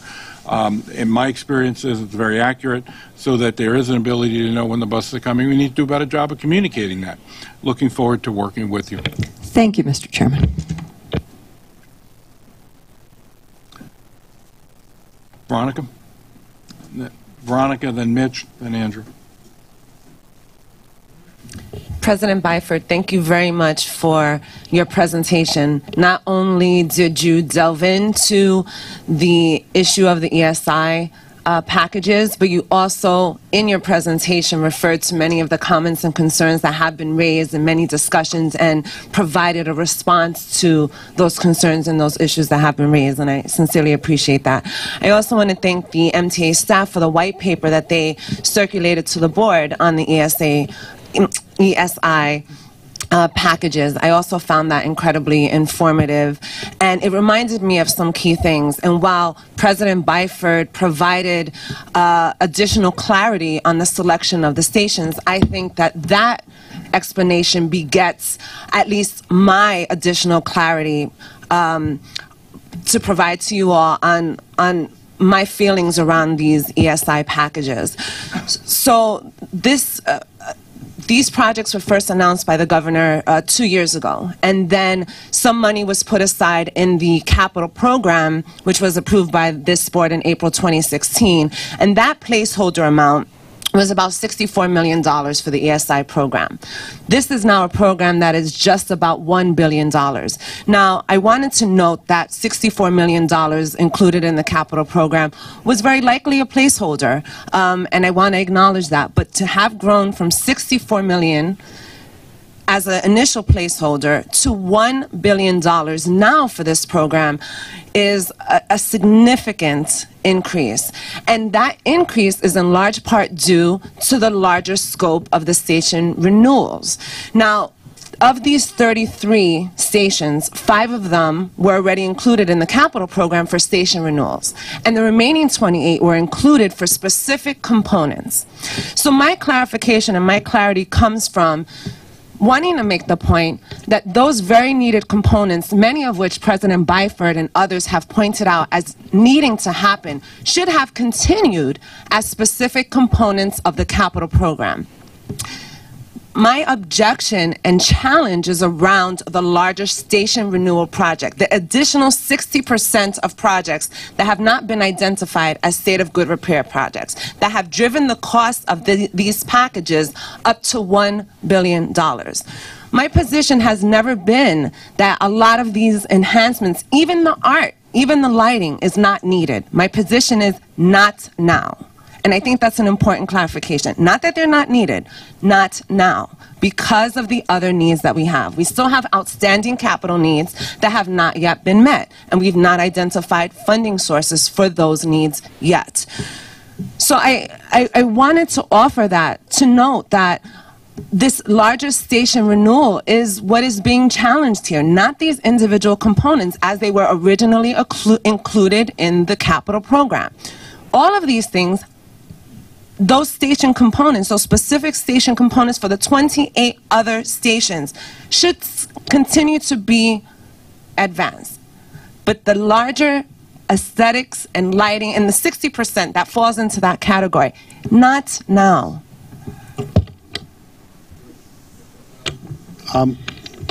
Andy, could I go back with you on the accessibility issues you raised? Okay. I get the impression from the report that you are trying to go community by community rather than station by station.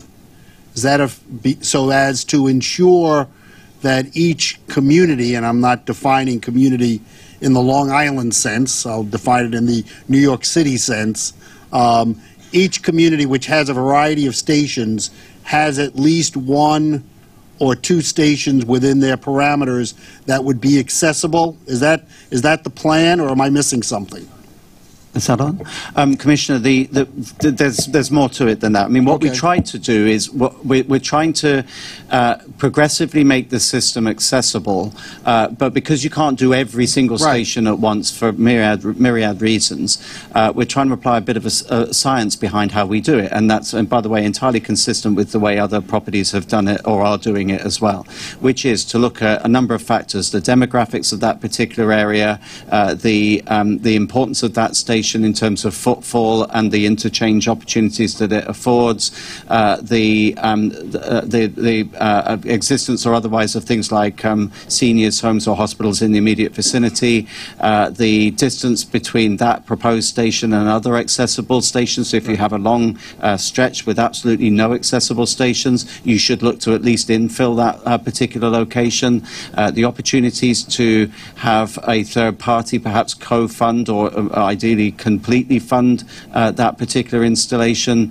There's a whole bunch of factors that go into how we choose the various programs that we've undertaken to date, and how we're going about fixing the rest of them. And in context of all of that, the goal would be that if there was a station that was already accessible, and you had a choice between making accessible the next station, which is in the same area, or a station in an area which is not already accessible and does not have one, that one of the factors that would help make that decision would be the fact that you would try to make the second area accessible to some degree, as opposed to making the first area accessible completely and the second area not accessible at all. I think you, as you say, it's one of the factors, and as I said in my list, which probably wasn't exhaustive, you need to look at all of the factors in order to do this in an equitable manner, in a logical manner, in one that makes best use of tax dollars, and which at least until we get to a fully accessible system, which I think we all want to do,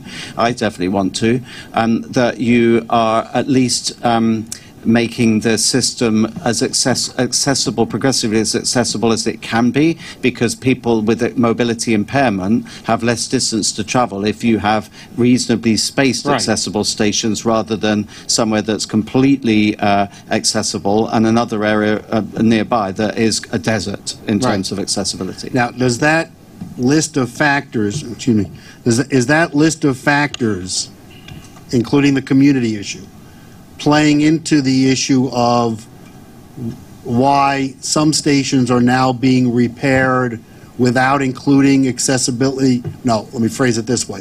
Without including the elevator, escalator, ramp discussion in that purview? Are you talking in context of ESI? Or even ESI, or even the L line, or things that we are not doing. Sure. Not doing together. Let me phrase it that way. Okay. So the main thing for me, and this is the lens that I applied in looking at this, and I would just like to comment back on something that one of the other commissioners made, was the first point to me should be state of good repair. It's I always look at things through the customer's lens, and there is no point. And ultimately, a customer would rather have slightly shabby surroundings but a regular train service than the beautiful surroundings and you're looking at a watch to wonder where the train's got to. But equally, before someone goes, well, in that case, then we shouldn't be choosing ESI. If the station, though, the components within the station are degrading, and if you just let them continue to degrade, it's a bit of a Pyrrhic victory to have a station that's fully accessible, but you can't get into it because it's closed, because it's fundamentally dangerous. It may have a brand new state-of-the-art elevator, but if the platform and other elements within the station, the ceilings, the walls, are in danger of collapse, how does that help the accessibility cause? So that was the point I was trying to make in my presentation. You have to look at these programs in the round. There are state of good repair items, a program. There is an accessibility program. There is an ESI program. There is a component renewal program. And together, they're progressively, I would argue logically, that was the filter I applied, making our stations not only accessible but keeping them open, providing greater capacity, which is where we've been decluttering mezzanines, so that you've got greater input, and building a system that's fit for purpose for New Yorkers for the future. I guess, as I said, the question that related to that was the issue was there are stations on every list, and I'm not arguing that the station should not be on different lists. They have different components, they have different needs, it's a different context for each station. The issue that, was the question that I had was the issue that some of the stations were on the state of good repair list and different stations were on the accessibility list, and understandably so. And the question is, do we then have to go back once we go through the accessibility list that we have today and go back as part of this new analysis to determine, do we now go back and make further accessible the stations we are now fixing under a different program? Okay. So I do get the point you're making, and I get the point that was made earlier about we are trying not to keep messing people about, customers about by, sorry, now your station's closed for this element, it reopens, now it's closed for that element, it reopens. I get that.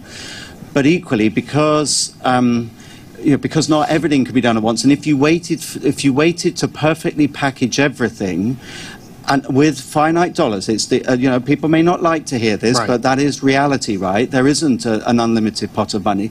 If you waited to package everything, I think the whole thing would take longer, because you would have to say for every station that now you're going to address state of good repair, accessibility, capacity, and yeah, maybe even some aesthetics included within it. If you were to do that for every station, every one of the remaining stations, I think that the list would actually, the cab rank, if you like, that some stations will be way at the back of that, and would probably be literally years before they got done. So I think you have to do this as logically as you can, with as little disruption and inconvenience as you can, but it may mean that some things do get done in a slightly different order.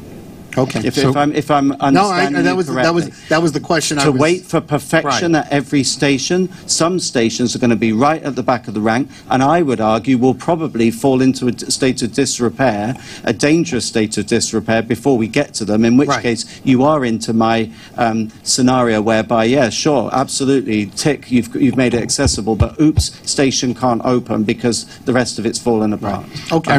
I recognize that we have other commissioners that have their hands forward, and I've already recognized Andrew is next and Commissioner Merdler, but I'd also like to remind everyone we can stay here as long as possible. I think having this type of open discussion is a very good idea, but we have not started the meeting yet. So with that, Commissioner Albert. Right, the business portion of the meeting. No, this part is very important because I think it goes to the matter of understanding and trust and communication, which I think are three very important things that we have to work on. Thank you, Mr. Chairman. I was actually doubtful of the ESI program in the beginning, but then I actually, at my community board, had a presentation on our three stations that are next in the group, 72nd, 86th, and 110th Street in Central Park West. And from the presentation, I was easily able to glean it is not just cosmetic. It's going to address bad platforms, the platform edges, poor lighting, stairway treads, width of stairways in some places, water remediation. All of these are essential things. So where I once was doubtful about this, I am not anymore. Plus, President Byford's eloquent presentation that all stations are being looked at and will be addressed in one way or another, I think is a great thing. Last month's discussion, there was a discussion of why is this station being selected? Why, for instance, isn't Chambers Street on the J&Z being selected for an ESI? Well, clearly Chambers Street is of the condition that needs the $2.5 billion station rehabilitation program, not what ESI would do for it. And I think there might be some confusion between those station programs. And now there's, of course, the station component program as well. I'm assuming there is coordination between all three of these programs and duplication will be avoided. I think the two most important aspects of service for riders are how frequently and how quickly the train comes and what the conditions are like while waiting for the train. And judging by the successes of thus far of the ESI program, I think that is great. Having cameras in the stations, I think, is wonderful. I think addressing ADA, as President Byford has mentioned, not every station can be made accessible. Some are actually adjacent to private property. Some don't have the geography. But I'm thrilled to hear that you're looking at new types of elevators which may fit into a smaller space. That would be wonderful. I think we should move forward with this next group and assess where we are with the next two groups and see how it's all come about and how close to budget it fell. And if riders are happy with the results. Thank you. Mr. Chairman, I have a strong view in favor of looking at a picture in its full context.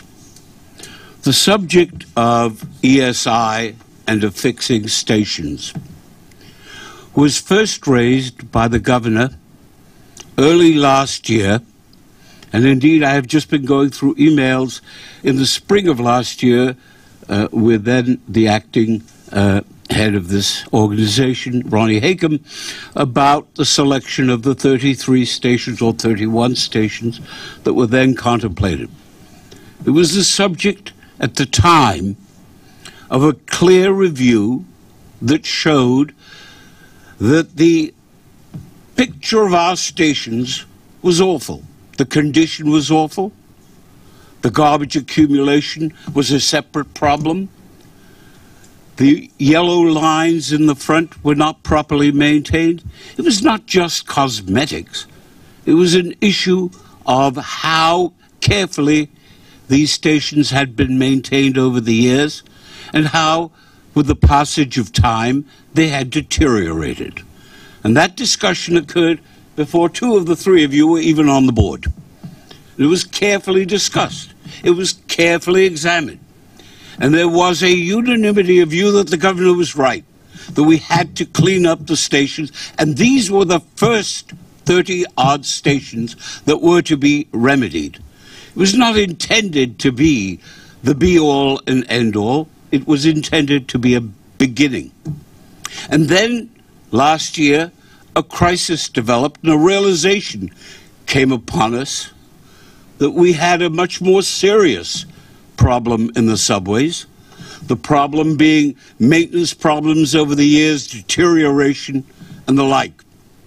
And to his credit, Joe Loda went to work on trying to fashion a subway action program. And he did it on a budget that was in the order of $500 million. Unfortunately, as part of the de Blasio service reduction program, half of that money disappeared. And so with the disappearance of that money that everyone had hoped for would be a part of a program of thorough subway work, it had to be reduced. And it has been reduced. But Mr. Blyford has carefully articulated a beginning. A beginning that is not all that some of us would have wanted, but it is a beginning of a program that will carefully and over a period of time be able to remedy the stations and remedy the even more basic problems that we have in terms of having a subway that is safe, comfortable, and gets you there on time. My point in all of this is the following. You cannot take ESI out of context. It has a history. It has a history and a purpose. And that is a purpose of having our subway stations reflect what is good about New York City, what is wonderful about it, what makes it the empire city of the world, and not be a city of deterioration, which had been allowed to occur over a period of years. The ESI program is essential. It is a good beginning. It is a decent beginning, and I thank you. Commissioner Reckler. I don't know if I'm going to have this Shakespearean drama as my co-commissioner here, but I'll do the best I can do. But I actually wanted, again, I wasn't here when the ESI was originally debated, but just from my perspective, I think that the discourse and the approach that the board has taken through this process over the last two meetings should be applauded. I think that the issues that were raised and concerns were raised are fair concerns, and I think the fact that President Byford went back and the staff has provided us with this white paper, did the analysis, and has made the judgment that we should move forward with this. From my perspective as a board member, something I respect and think is a model that we should be following as we go forward. I think having the discourse, raising questions, and letting the people that are in the leadership positions provide us with that feedback is critical. But I also just, again, not to keep going back to Commissioner Murther, but I do also agree that we need to think about this in a larger scope. And I do think that if you listen to the 25 or 26 speakers that shared their experiences with us, there's no doubt that our transit system is in a state of crisis. And we've been talking about this for time after time, meeting after meeting. But when you hear, these are real-life experiences, kids that can't get to school, kids that can't take tests, people that can't get to work. Not only is it costing our economy $20 billion a year, but in reality, the emotional strain that it's putting on our customers, this is unacceptable. And I think we need to take a step back and realize that we need to address this. And at our last meeting, we went through the financials and where we were, and we've talked about the subway action plan and how important it is to put that forward. And we actually, the President Byford shared the status as to where that is and the progress that's being made, and recognition that it's going to take time to make those improvements be felt by our customers. But it's not going to happen without money. And we saw on the chart that was put forward by Robert that we have like a $400 million deficit in 2020.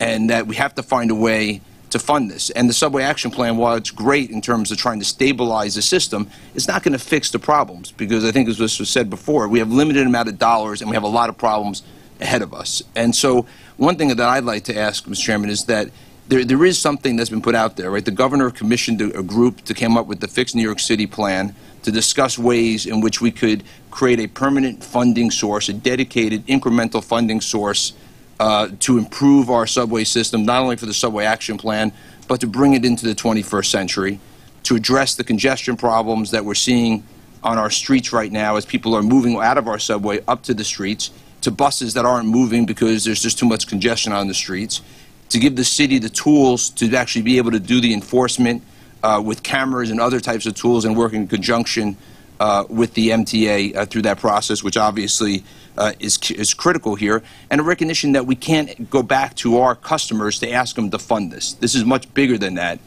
It's decades upon decades of a lack of funding, and we need to find a source that is not going to tap our customers to get that done.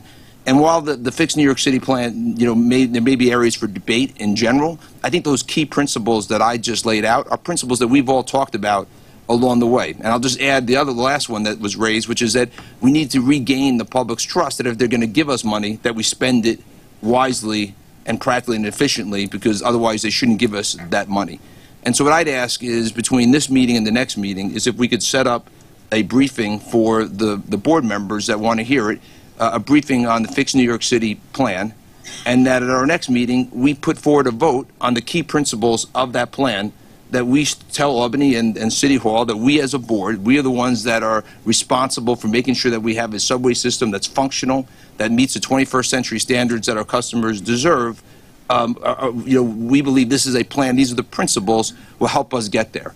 And so I'd ask that if we could coordinate that in between this meeting and consider that for the agenda for the next meeting. I will do my best to absolutely do this at the, before the next meeting. Whether or not we bring it to a vote at the next meeting, I think is going to be subject to a lot of discussion amongst the members, but we will move in that direction. But most importantly, for everyone to get briefed. And I'll talk to you. You were a member of the Fixed NYC Commission. I'll talk to you about who's the right folks to make that presentation. Ira. Briefly, hopefully I'll stay. I'm going to try to keep it to 2 minutes. I just want to thank everybody on the Accessibility Working Group, Commissioners Jones, Vanderpool, Glucksman, and Weisbrod. We're hoping to draft Commissioner Albert onto that.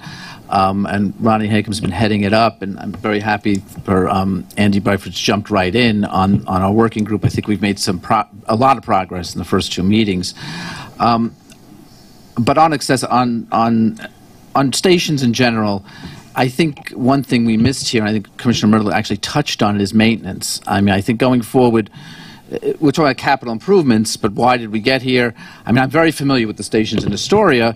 They do need the work. The mezzanines were made from wood. It's time to replace them. But also, when you're talking about replacing structural steel, I start to think, well, if steel's properly painted, it should last an extremely long time. Maybe it wasn't. And why was that so? And we can't let that happen again, or still happen, and it's happening. If you go around the system, you look at stations, you see a lot of peeling paint.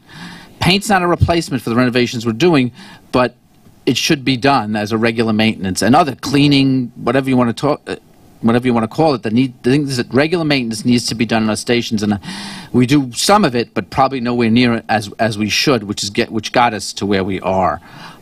As far as the ESI program, I support it. Commissioner Weisberg did ask a question, raise a very good point about, okay, we do the stations, now we come back later, we want to make some of them accessible, or maybe all of them. We're working on that in the accessibility group, but can we put a set of elevators in a station without disrupting the passengers very much? You look at a station, that's probably possible. So that's something I think that needs to be said or examined, or to say that we don't have to go, when we do ESI, we don't have to go back and close the station to make it accessible. I don't think we do, especially those stations in Astoria. If you look at them, those elevated stations, I think you could add elevators without having to close those. At least I hope so. I don't think we want to go through closing those stations again. So in conclusion, I think that's the question that has to be, that's one of the questions that have to be answered, to say that the ESI is not creating a situation where we have to close the station again. The idea is we don't close the station again. There may be other things we have to do down the road to that station.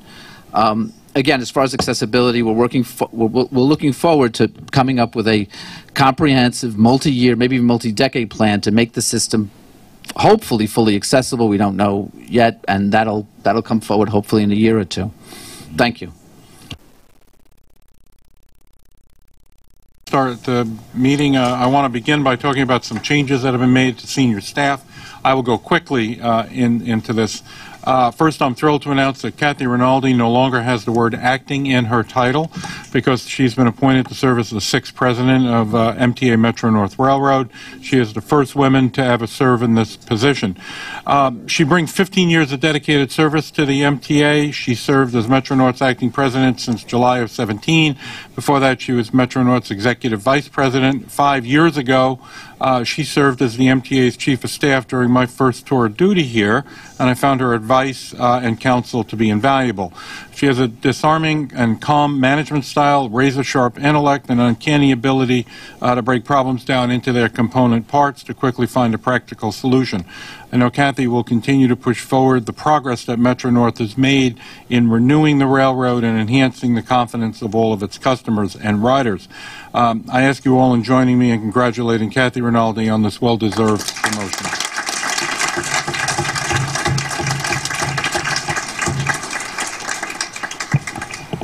Next, we've promoted Helene Fromm to serve as our new Chief of Staff. Helene previously served as MTA's acting general counsel. She did a great job at that, and we know she'll succeed in her new position. Helene, congratulations and best of luck. Thank you. Helene's promotion left open a position here at the MTA as General Counsel, and I'm pleased to announce that this position has been filled. Tom Quigley, sitting next to me, joined just a few weeks ago as our new General Counsel, and we should all be thrilled to have him on board. Tom is a nationally recognized litigator who has been a partner at the law firm of Winston & Strawn for the last 25 years. He brings to the MTA deep experience in both litigation and administration. And Tom, it's my pleasure to welcome you here to the MTA family.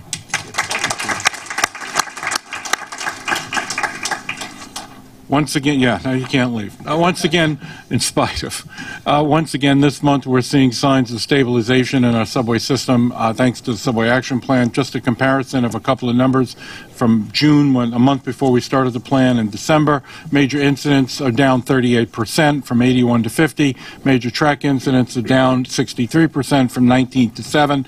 Look, stats might show improvement, but to me the most important thing is that New Yorkers actually start to feel the difference, and I won't be happy until they start to feel the difference. Progress will not stop until we get there. And finally, last week we presented 34 employees with medals of excellence. These awards were to honor extraordinary acts of bravery and heroism, compassion, and distinguished public service, all by New York City Transit employees, including Staten Island Railway, as well as MTA bus employees. It was a great opportunity to celebrate not just the job that they do every day, but what they do going above and beyond the call of duty. We heard about employees who risked their lives to save others, who bravely prevented crimes, who ensured that our riders were safe, and who protected lost children. The stories were all different, but they all had the same theme. New York City Transit, as well as Staten Island Railway and MTA bus employees, exemplify the ideals of what it means to be a good public servant, who prove themselves to be exceptionally alert, exceptionally brave, and in the most difficult and high-risk situation. These awards are further evidence of the great staff and great people that we have working for us. With that, we'll begin the business part of the meeting.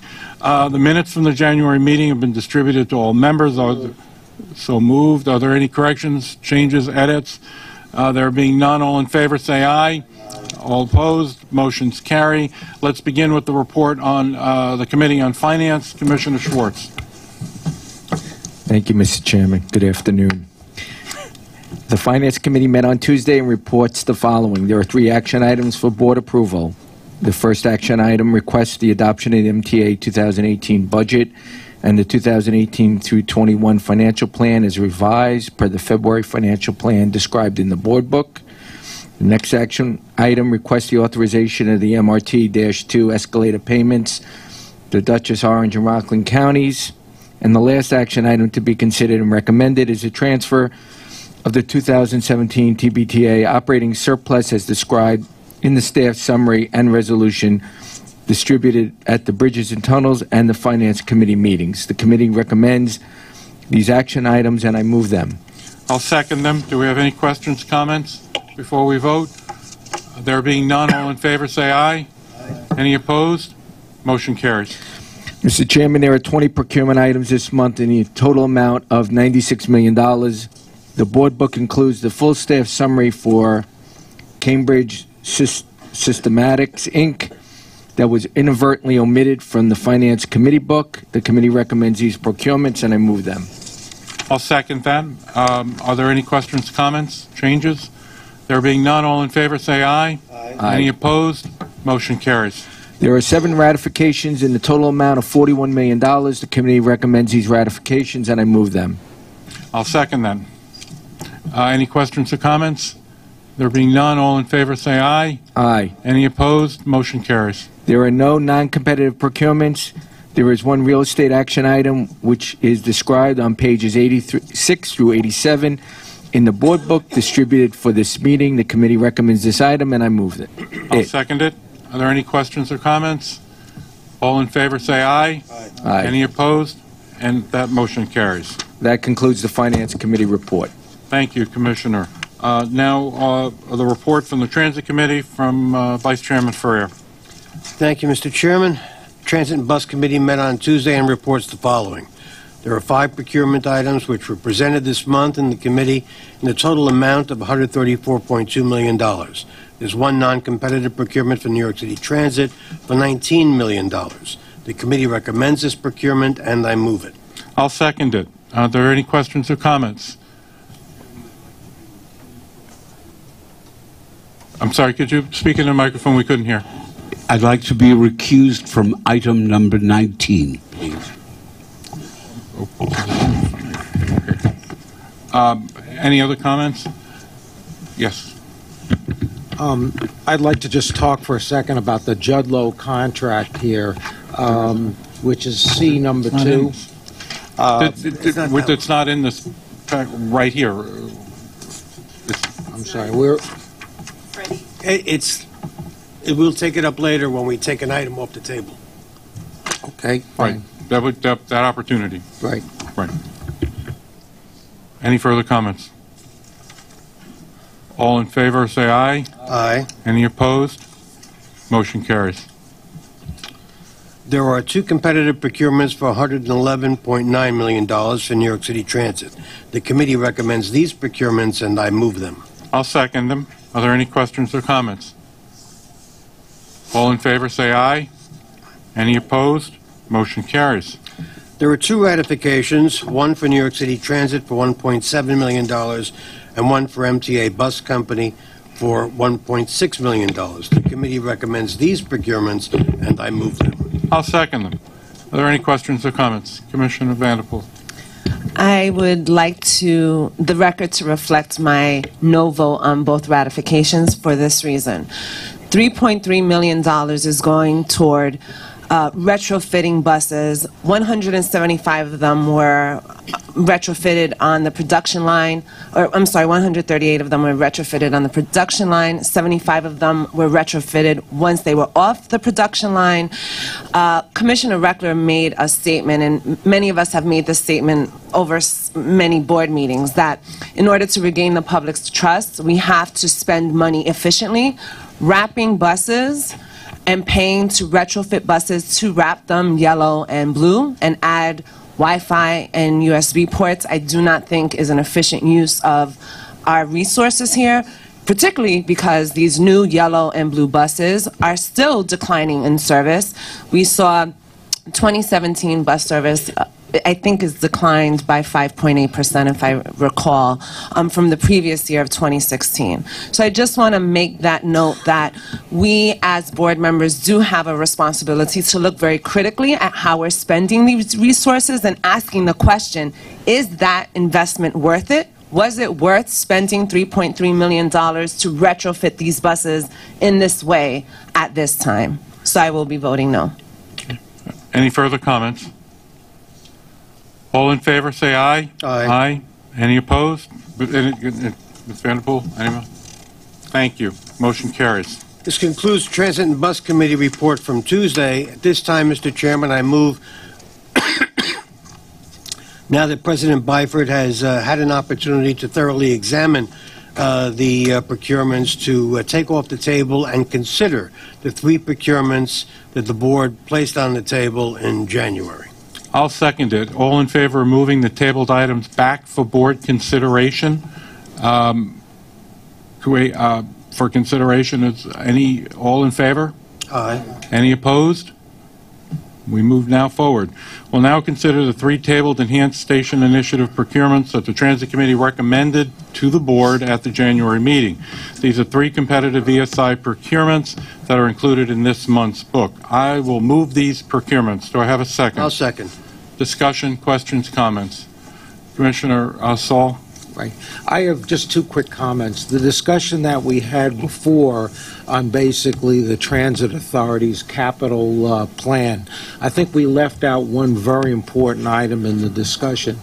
If we're going to go back, and I think station enhancement and state of good repair is probably the most critical issue that this committee faces, and if you need, all you had to do is look at the pictures that we saw or go to a lot of these stations and hear the comments from the people. The system is in bad shape, and before we go ahead with any more of these mega projects, I think it's very important, since we're dealing with a pie that can only be stretched so far, that we very carefully look at the money we spend. I know we're going forward with a 2nd Avenue extension plan now, another big plan, another big capital expenditure.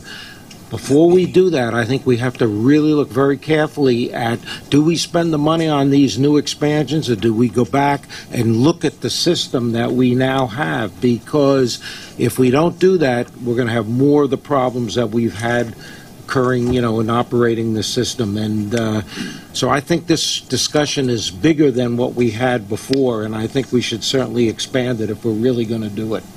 The second thing, I know that we're going to give one of these, and by the way, I am in favor, obviously, of the enhanced station proposals that you have here, but Judlow, I know, and I've been assured by the staff, that the Cortlandt Station situation, there are a huge amount of unresolved issues there, in my opinion, that have to be resolved between now and the finishing of that project. A lot of extras, and a lot of the extras are not the contractor's fault, in my opinion, but whatever it is, I would like to see a report on a timely basis every quarter as this thing progresses, so we see how these extras and these added work items are being dealt with. I think it's very important, because it's not just Judlow. I think this board has now made it very clear to the contractors that are working here for the MTA that we expect on-time performance.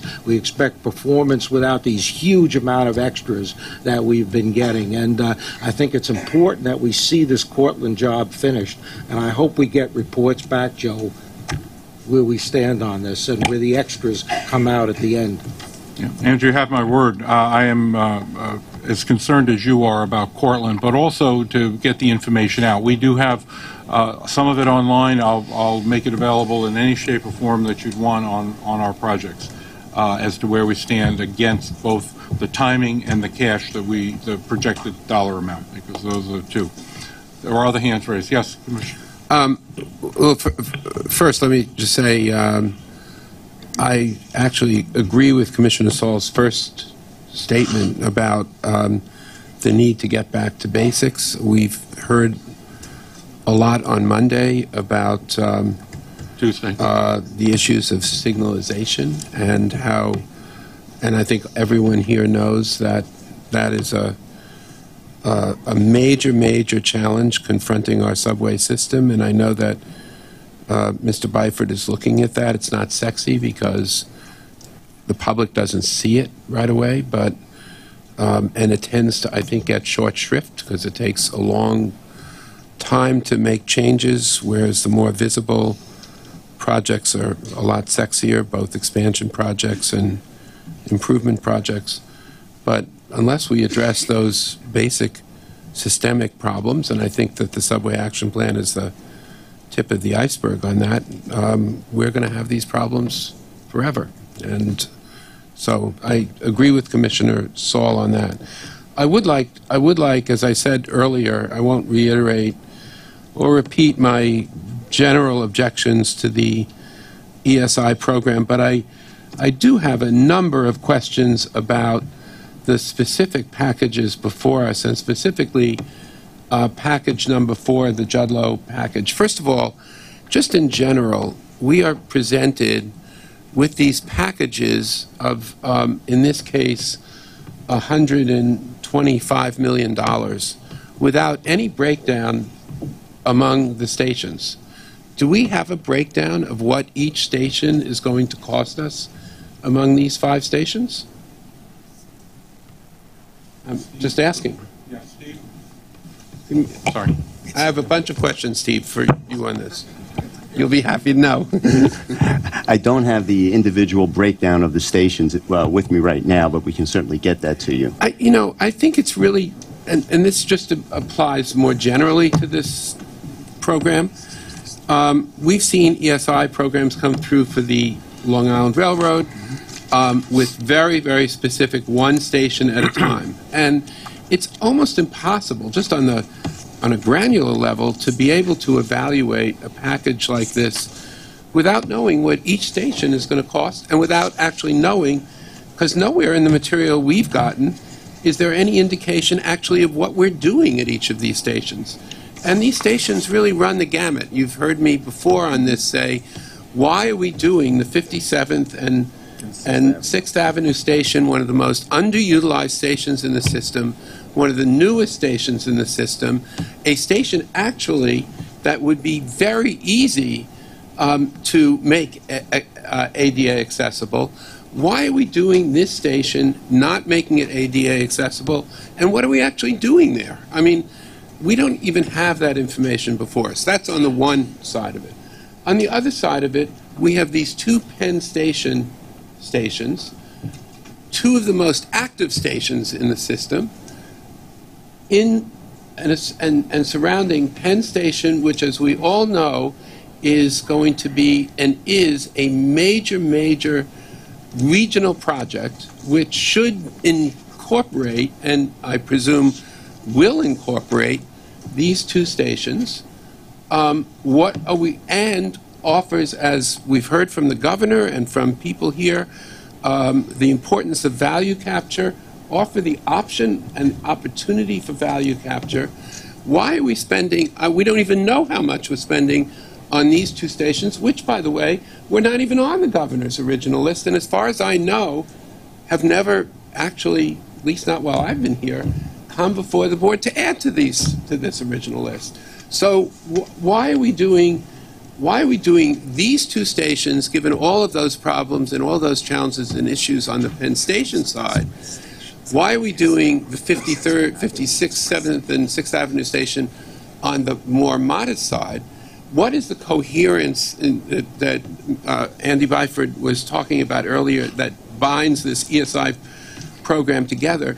And we don't even have that information before us, Mr. Chairman. So I would ask, at least with respect to package 4, that this item be laid over until we get that information, so we can make an honest judgment about, and at least get the answers to some very basic questions.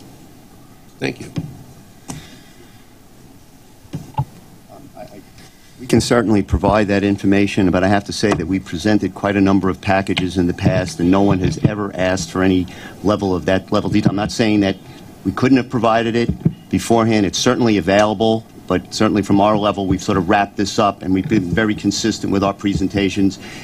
Certainly at committee, I have highlighted every single ESI action thus far, which I think, quite frankly, would have, if these questions were important, I would have absolutely come back, as I have in the past, with a probably excruciating amount of detail with regard to being able to answer your questions, as I have in the past when asked. I'm sorry. I mean, with all due respect, Steve, I've asked at least the last 2 meetings, why are we doing these 3 stations?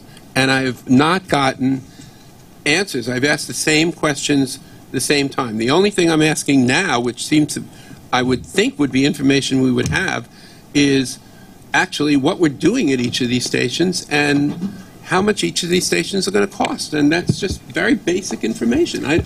I just don't see how we as a board can vote on $125 million without having that information before us.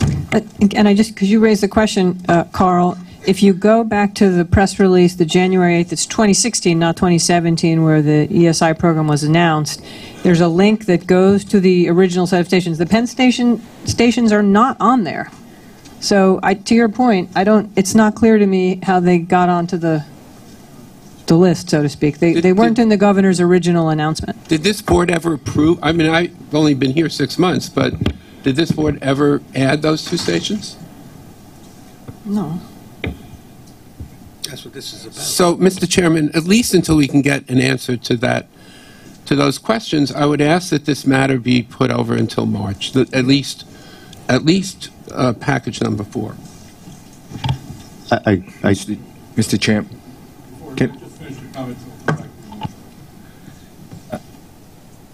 My turn? Yes, Mr. Short. I appreciate all the constructive comments that I've heard today regarding the Enhanced Station Initiative. And I do believe that with Mr. Byford on board now, no pun intended, that we're going to come up with a process going forward that'll be much simpler to understand and much more coordinated and streamlined and more accountable, not only to us on the board, but to the riding public as well. And I think there are a lot of other things through your initiative that we're doing to create greater accountability through a number of the committees that have formed on cost containment and procurement reform that will not only lower the cost of doing business by the MTA, but provide greater confidence and accountability. We have had months of debate and dialogue and discussion about the Enhanced Station Initiative. We've had board briefings, we've had committee discussions. These RFPs were put out many months ago. The bids were open months ago. I think the time to ask and have all the questions answered, there's been plenty of ample time to do that. We also run the risk that these numbers that we got through these bids aren't going to last. These numbers could be withdrawn. And I think, people have had more than enough time to ask any and all questions that they felt they needed to ask before they make an informed decision. I think delaying the vote anymore puts the pricing at risk and clearly will open up for more questions to be asked that someone didn't think of asking. So I'm asking that this board take a vote, and people can vote yes or no, and to move this initiative forward. What I clearly heard from Mr. Byford today is that under the Enhanced Station Program, this is about safety. This is about fixing structural problems, enhancing the safety of these stations, and that's something that we need to provide to the ridership that uses our system. So I am asking that we not delay taking a vote on all the enhanced stations that have been competitively bid and not delay this any longer. I think we've all, as board members, had ample time to ask questions. I do think, Steve, you need to provide the information that commissioners have asked for but I don't think that requires a delay in the vote. I just want to disagree with the assertion that there's been a lot of discussion around these, particularly because while we know what the 33 stations are, we still don't know what the remaining packages will be. It's our guess what the combinations of stations will be when they're put together in a package. So while we have had discussions with staff internally, we have had briefings, they have been very limited to those particular packages in front of us, and we've not had a good deal of lead time to really process a lot of the information. I'm just going to respectfully disagree that you haven't had enough lead time or opportunity. Every board member here has unlimited opportunity to ask the chairman or staff for information or questions, and so I just think any further delays is unwarranted at this point.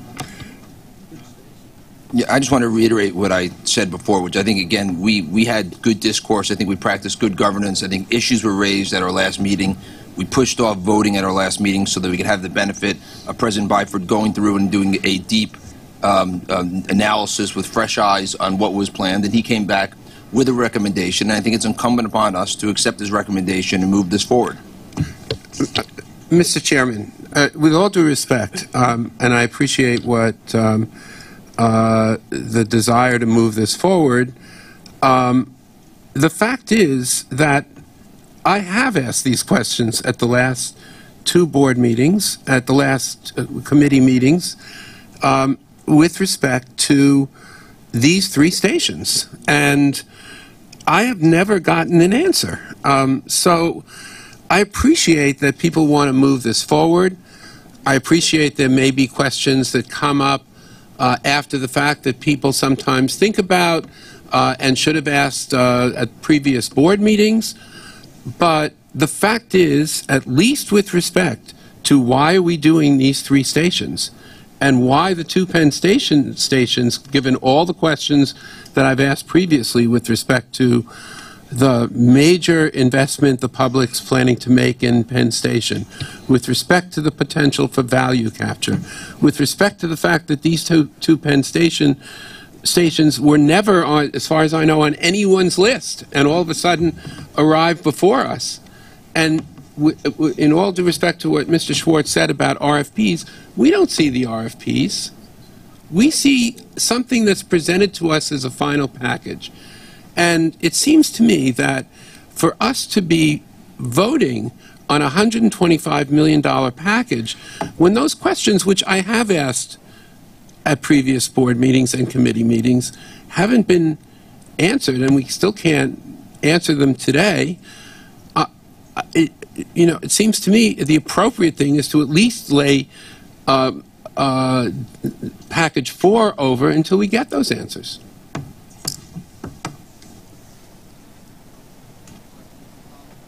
Excuse me, were there other questions or comments? Yeah.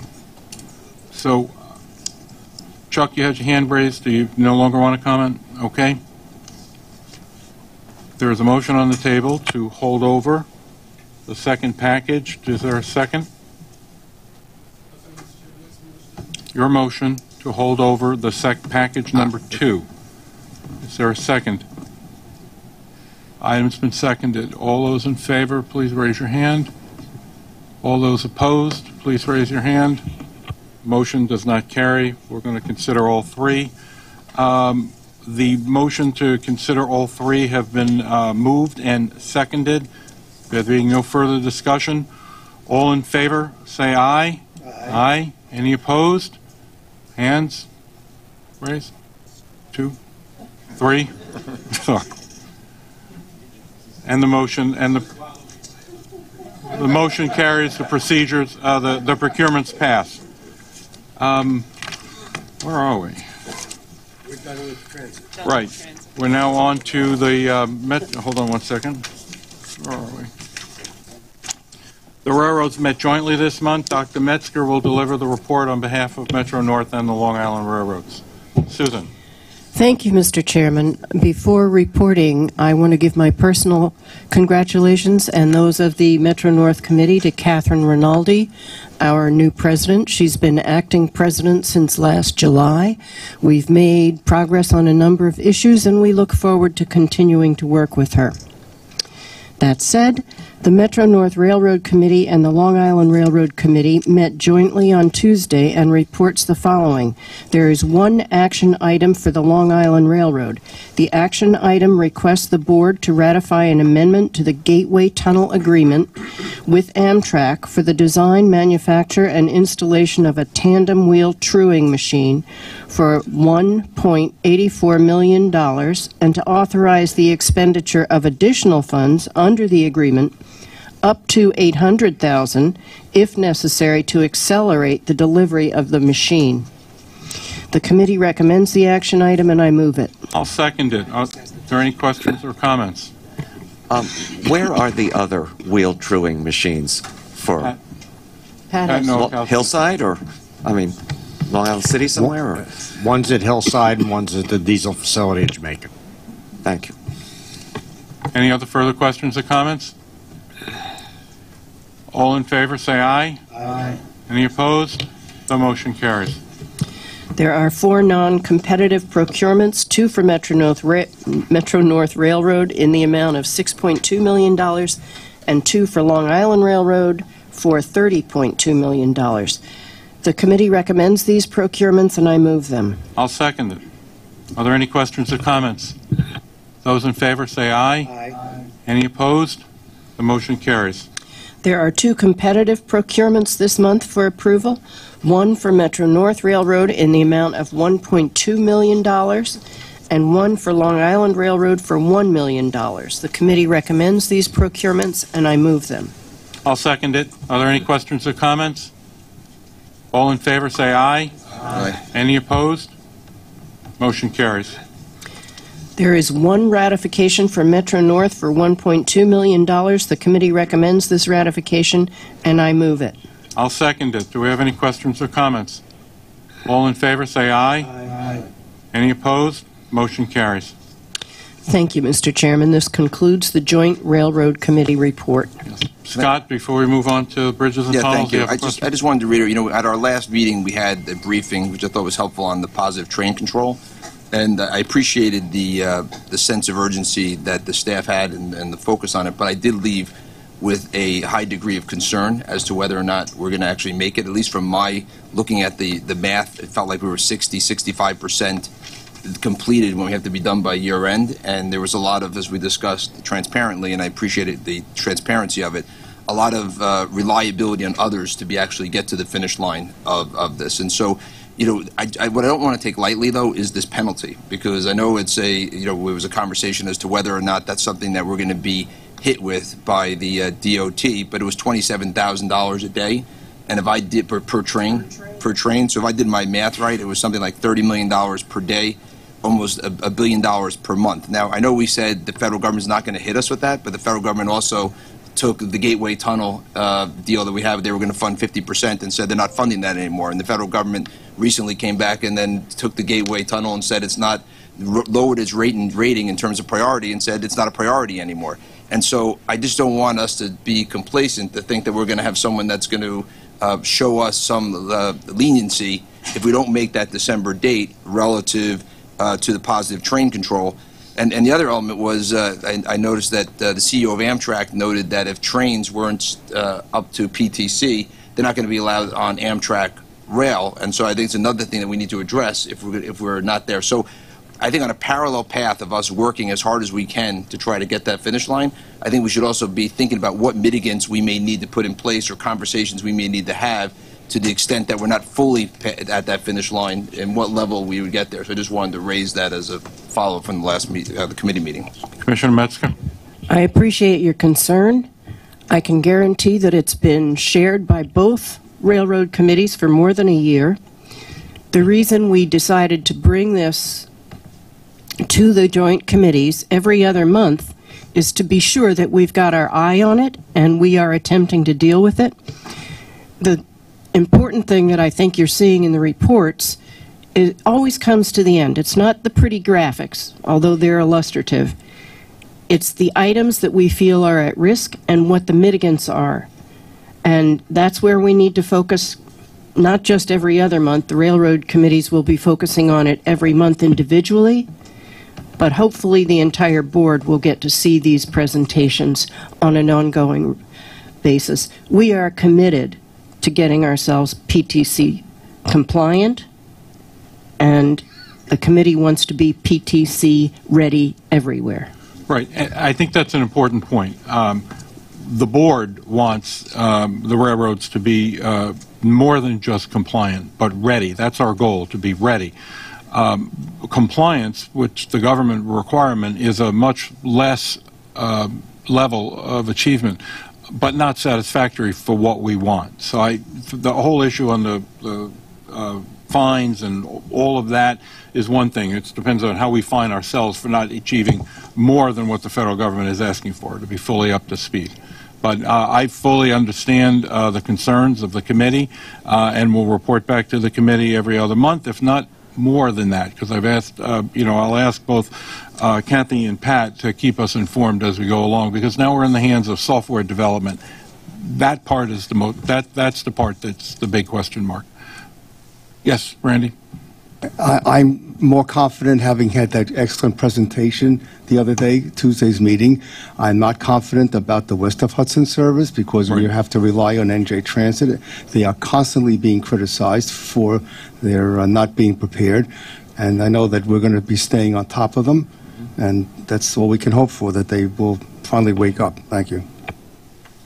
Thank you. There being no further comments, next is the Bridges and Tunnels Committee report from its chairman, Chuck Merdler. Mr. Chairman, the Bridges and Tunnels Committee met on Tuesday, and I report the following. There are 4 competitive procurement actions this month in the total amount of $86 million. The committee recommends these procurements, and I move them. I'll second it. Are there any questions or comments? Commissioner? Yes, on the TransCore contract, I have a question, and it's actually my fault because I didn't realize this until this morning, but I asked for some clarification. Here we have a contract that was bid out in 2014, and the bid was just basically for the Henry Hudson tolls. And at that time, the contract bid was $7,900,000. Now we're giving a modification of $73 million on the basis of a $7.9 million contract. I don't know enough about this one, but it seems to me, and I asked for the original bids, how many bidders originally bid the amount and what were the amounts of the bids, because if you're going to piggyback on an older contract like this for this amount of money, I hope, and I wasn't at the committee, Chuck, and I didn't get the backup because it was asked for too late before this meeting. I hope that, we've really looked into that. And maybe you could just comment, because I know you're on top Andy, of these things. I am a protege of yours on this issue. We did look into it. We had extensive discussion both before the meeting and during the course of it in terms of being able to be sure of 2 things.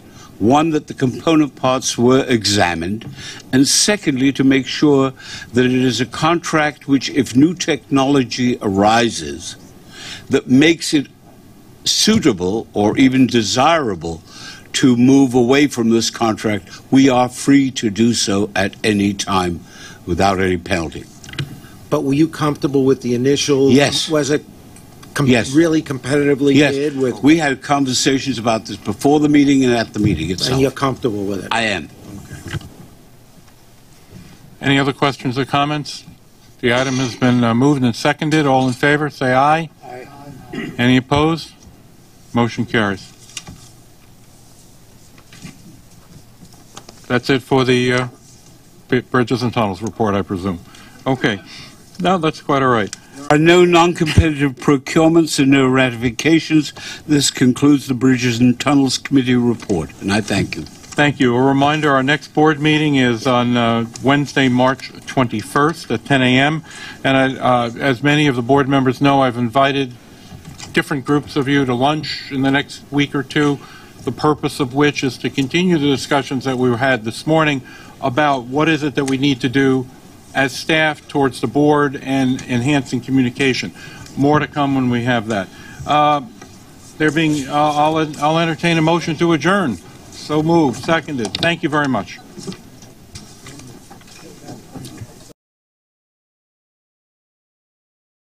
Who's first? Greg Mocker? Hello, Chairman. Hey, how are you?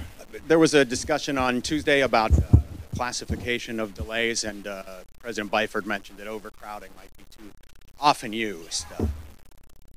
What do you want to know when it comes to what is causing delays? Are you finding out what is causing delays, and Sure, as I've said communicate that to us? Sure, as I've said over and over again, I believe the delays are a result of the lack of investment, and we have signal problems, we have track problems, we have some infrastructure problems. They are by far, including water, they are by far the most significant reasons for the delays, and that is the focus of the Subway Action Plan. Is it more than just a word, calling it overcrowding? You need to be more. Yeah, overcrowding, I read some articles that said I've said that over and over again. I couldn't find a single quote which said that I thought that was the overwhelming reason why there were delays. I think overcrowding, I'm dealing with overcrowding, it's not a function of them delays, but we actually have overcrowding. Our customers tell us that it's overcrowded. So we're experimenting. We're experimenting in certain cars that have a limited number of seats. We're experimenting with cars that have seats that pop up and pop down, as one of the people in the public hearing today mentioned. Would it be an idea for us to experiment with that to deal with the overcrowding issue? But yeah, overcrowding, and there have been articles written about, the last thing in the world I ever want to do is blame the customer. This is not a blame the customer. I love our customers. I love our riders. And what I think is really important is for us to get the systems fixed so that we can get more trains into the system and eliminate as many of the delays as we possibly can. Joe, you cited statistical evidence that the Subway Action Plan is working, but at the same time you said, I'm not going to be happy until the riders believe it. Is that essentially saying we went from horrendous service in June to terrible service in December? Why would you essentially acknowledge that the people using these trains don't believe it? I'm sorry, don't? They don't believe this data right now. Well, no, so let me alter the statement that I made. I'm not going to be happy until I feel a difference in the system as a rider. So I said, I'm not until our riders see the systems. I'm really talking about myself. Look, I look at the numbers and I see that there has been a reduction in the number of delays. But it needs to be more. We're 6 months now into the plan, and we are seeing some, but not enough. I mean, it's we're treating a patient, if you will. The patient's not ready, not ready to go home yet. We got a lot more work to do. On your own commute, you usually take the 2-3 from Brooklyn? Except on the weekends when it's closed down, unfortunately. Doesn't run at all. But the trains that you take, when you talk about what you feel, are you seeing the train traffic ahead of us, the sick customer, the rail condition, the signal problems? Well, it's interesting. I now have the ability to get reports directly from the RCC about sick customers and exactly what's happening with them. And what kind of illness it is and whether or not EMS needs to be brought in or we can deal with that ourselves and all of that stuff. So, when I hear reports like that, sick customer in particular, I have access to know a little bit more information. That's all. I'm very interested also when we have unauthorized people on the track. We seem to be getting more and more of them lately, and it's concerning to me, and I'm worried about it. And, so my experience, look, I think my experience is short. I take the 2 and the 3 when I do personal things. When I come here 4 and the 5, it's much more convenient since it's right downstairs. And it's very, it's one stop basically. So it's pretty straightforward. But I do see overcrowding. I also know, given my lifestyle, that I leave normally around 6:30 in the morning, that generally the traffic's not there, though when I go there at 8 o'clock in the morning or 8:30 in the morning, it's significantly more crowded. So, I mean, it's, for me, you're asking me about my experience. Come with me at 6 o'clock in the morning. It's a very different experience.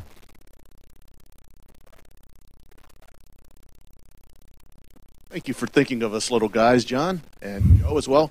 The study into accessibility that Andy Byford mentioned today, what are the realistic chances of this whole system of the subway and Staten Island Railroad becoming accessible? As he mentioned, it would be his wish. And what about cost? So, you know, as he said, we're evaluating the cost as to what it would take. Look, the ultimate goal is to have the system is accessible to everyone. That is the goal. And when we achieve it, how we achieve it, how much it's going to cost is all what's being developed right now. Hey, Mr. Chairman. So the ESI package is passed today, but I wanted to get a sense, you know, based on the debate, are you planning on doing anything differently going forward for the next series, whether it's give more comprehensive breakdowns of how the money is being spent at each station, or more of the, you know, quote-unquote basic information that some of the board members were asking for? Right. Board, you know, I will endeavor to answer as many of the questions as possible in the Transit Committee meeting. The reason why we have the committee meetings is to get all of the nitty-gritty, if you will, out on the table, and I will endeavor to do that. You know, the request to break down a particular by location or by whatever, if more information is needed in the staff summaries, we'll work on that. Sure. Thank you. Good to see you. Good. Yeah, same here. You've been unable so far to get the city to contribute to the subway action plan, and of course the friction with MTA and city and state has been somewhat historical. Any hope of getting some change? That I do know you met with Corey Johnson last month. Possibly, for example, a new council speaker, maybe provide a little tailwinds in that direction. It's possible, but you know, remains. You know, I first off, this is part of what I would call a negotiation, and I really don't like to talk about negotiations in public. It's not the right thing to do. I am testifying in front of City Council in 2 weeks, and I'm sure there'll be lots of questions asked by members of City Council. And we're going to put a request in as Speaker Johnson has requested of me, would I be willing to meet with his members prior to you know, get out some of the issues. As you know, when someone from the MTA, when the chairman from the MTA goes to City Council, which in my knowledge has only happened once before, generally the questions get quite local about a particular stop. So I'd like to get all those out of the way so that at the public hearing it can be on more global issues and significant issues. Thanks. I wanted to ask about the subway action plan. Last year, when there was a debate about getting the city to kick in the money, there was debate on the board. You know, when the board said, you know, you're going to chop the subway action plan, and you had said you're going to stretch the subway action plan. Now it's late February, and the city hasn't given the money. Have you been stretching out the subway action plan work, and how so? And if not, what does that do to your leverage in negotiations for getting city money? We have started to stretch it out. I can't go into details now, as we did at the various different meetings that we had on Tuesday with the board and showed the numbers and the financial plan. But we have stretched it out. For the most part, it's about slowing down the hiring of workers. And quite honest, you know, and we're doing it in a reasonable way. So we're continuing, you know, the extra overtime work that we're doing with our existing workers, and as we bring on the new ones. Dana. Joe.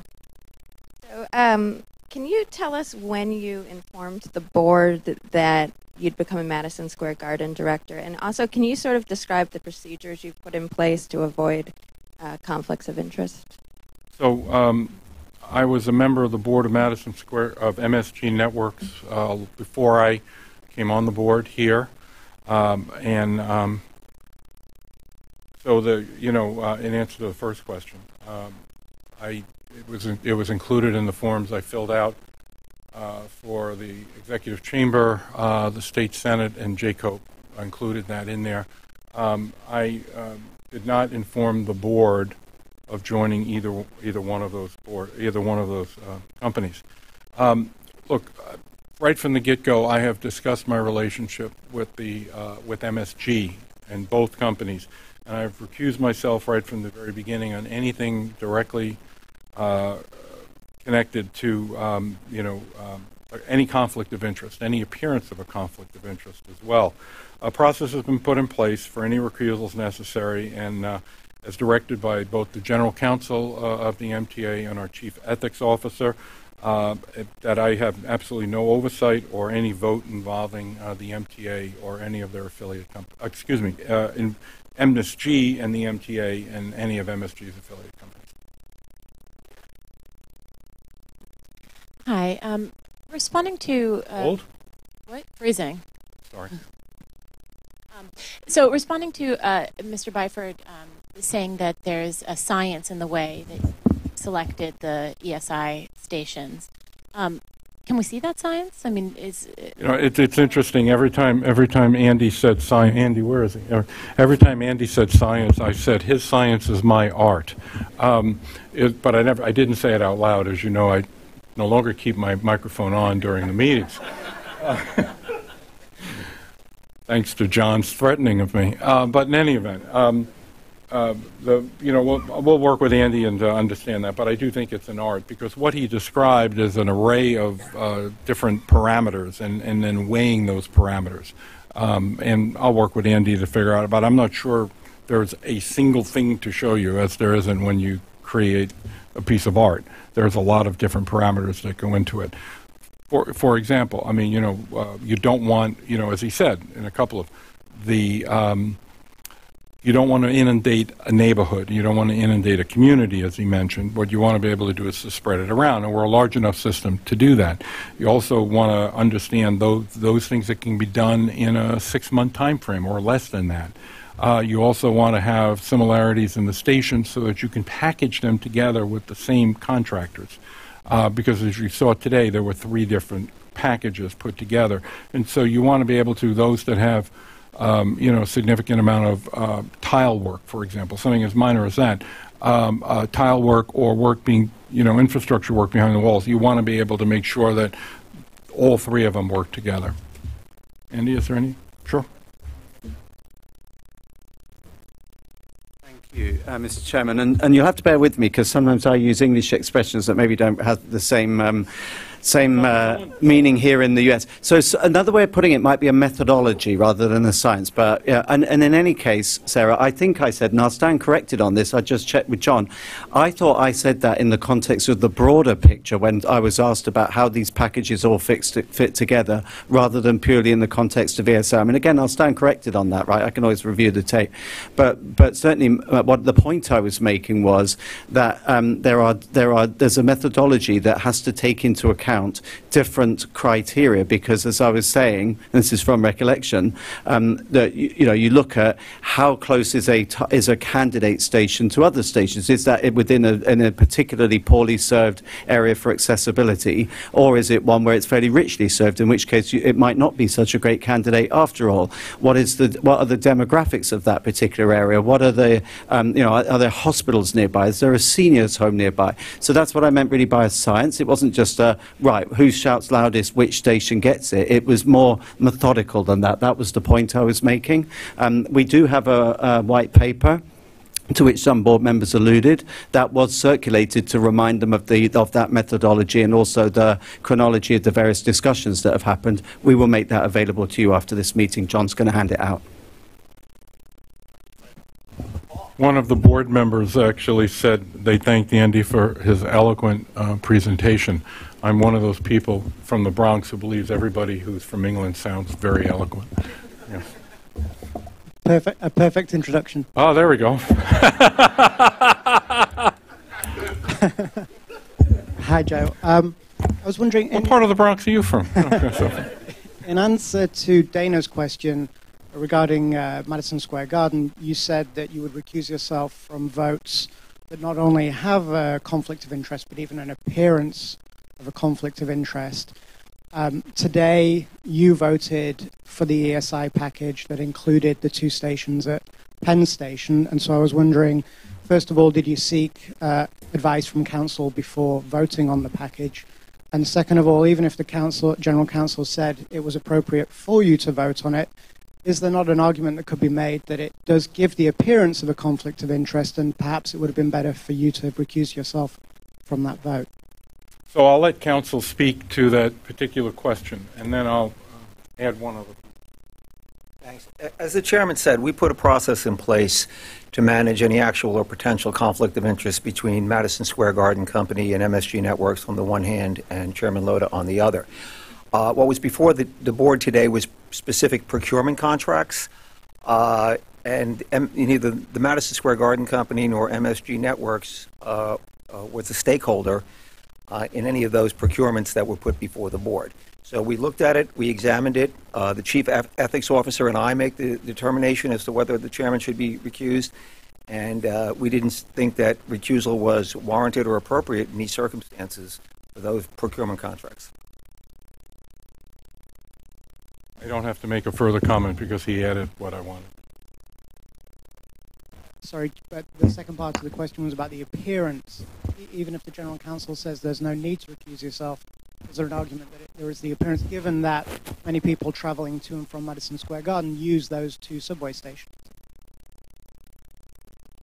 The appearance issue is one of, is there an interest in the part? I mean, Macy's has an interest in what we're doing on 7th Avenue and 8th Avenue. In fact, it's in their building at Macy's. It's across the street. They have entranceways in that line, and that's being built.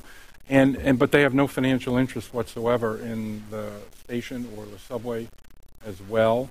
There's, Madison Square Garden is a unique location. They sell out every single game, so you can't get any more people getting there or into the place. So but there's no financial connection whatsoever, and no appearance of impropriety because they're located a block away from both of those, two of the stations that are being rebuilt, or ESI.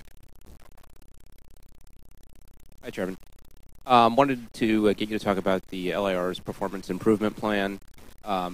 From what you've seen, does it go far enough to address some of the concerns that you voiced about the recent problems? How does it get paid for? And can you address some concerns raised by board members that maybe some other projects that the LIR has been taking on as of late, mega projects, things like East Side Access and Third Track, are maybe sucking up resources and attention that would be better spent on some of these daily needs? So, work very closely with the senior management at LIR to come up with, by the way, tell whoever did it, thank you. I love this, by the way, this cover.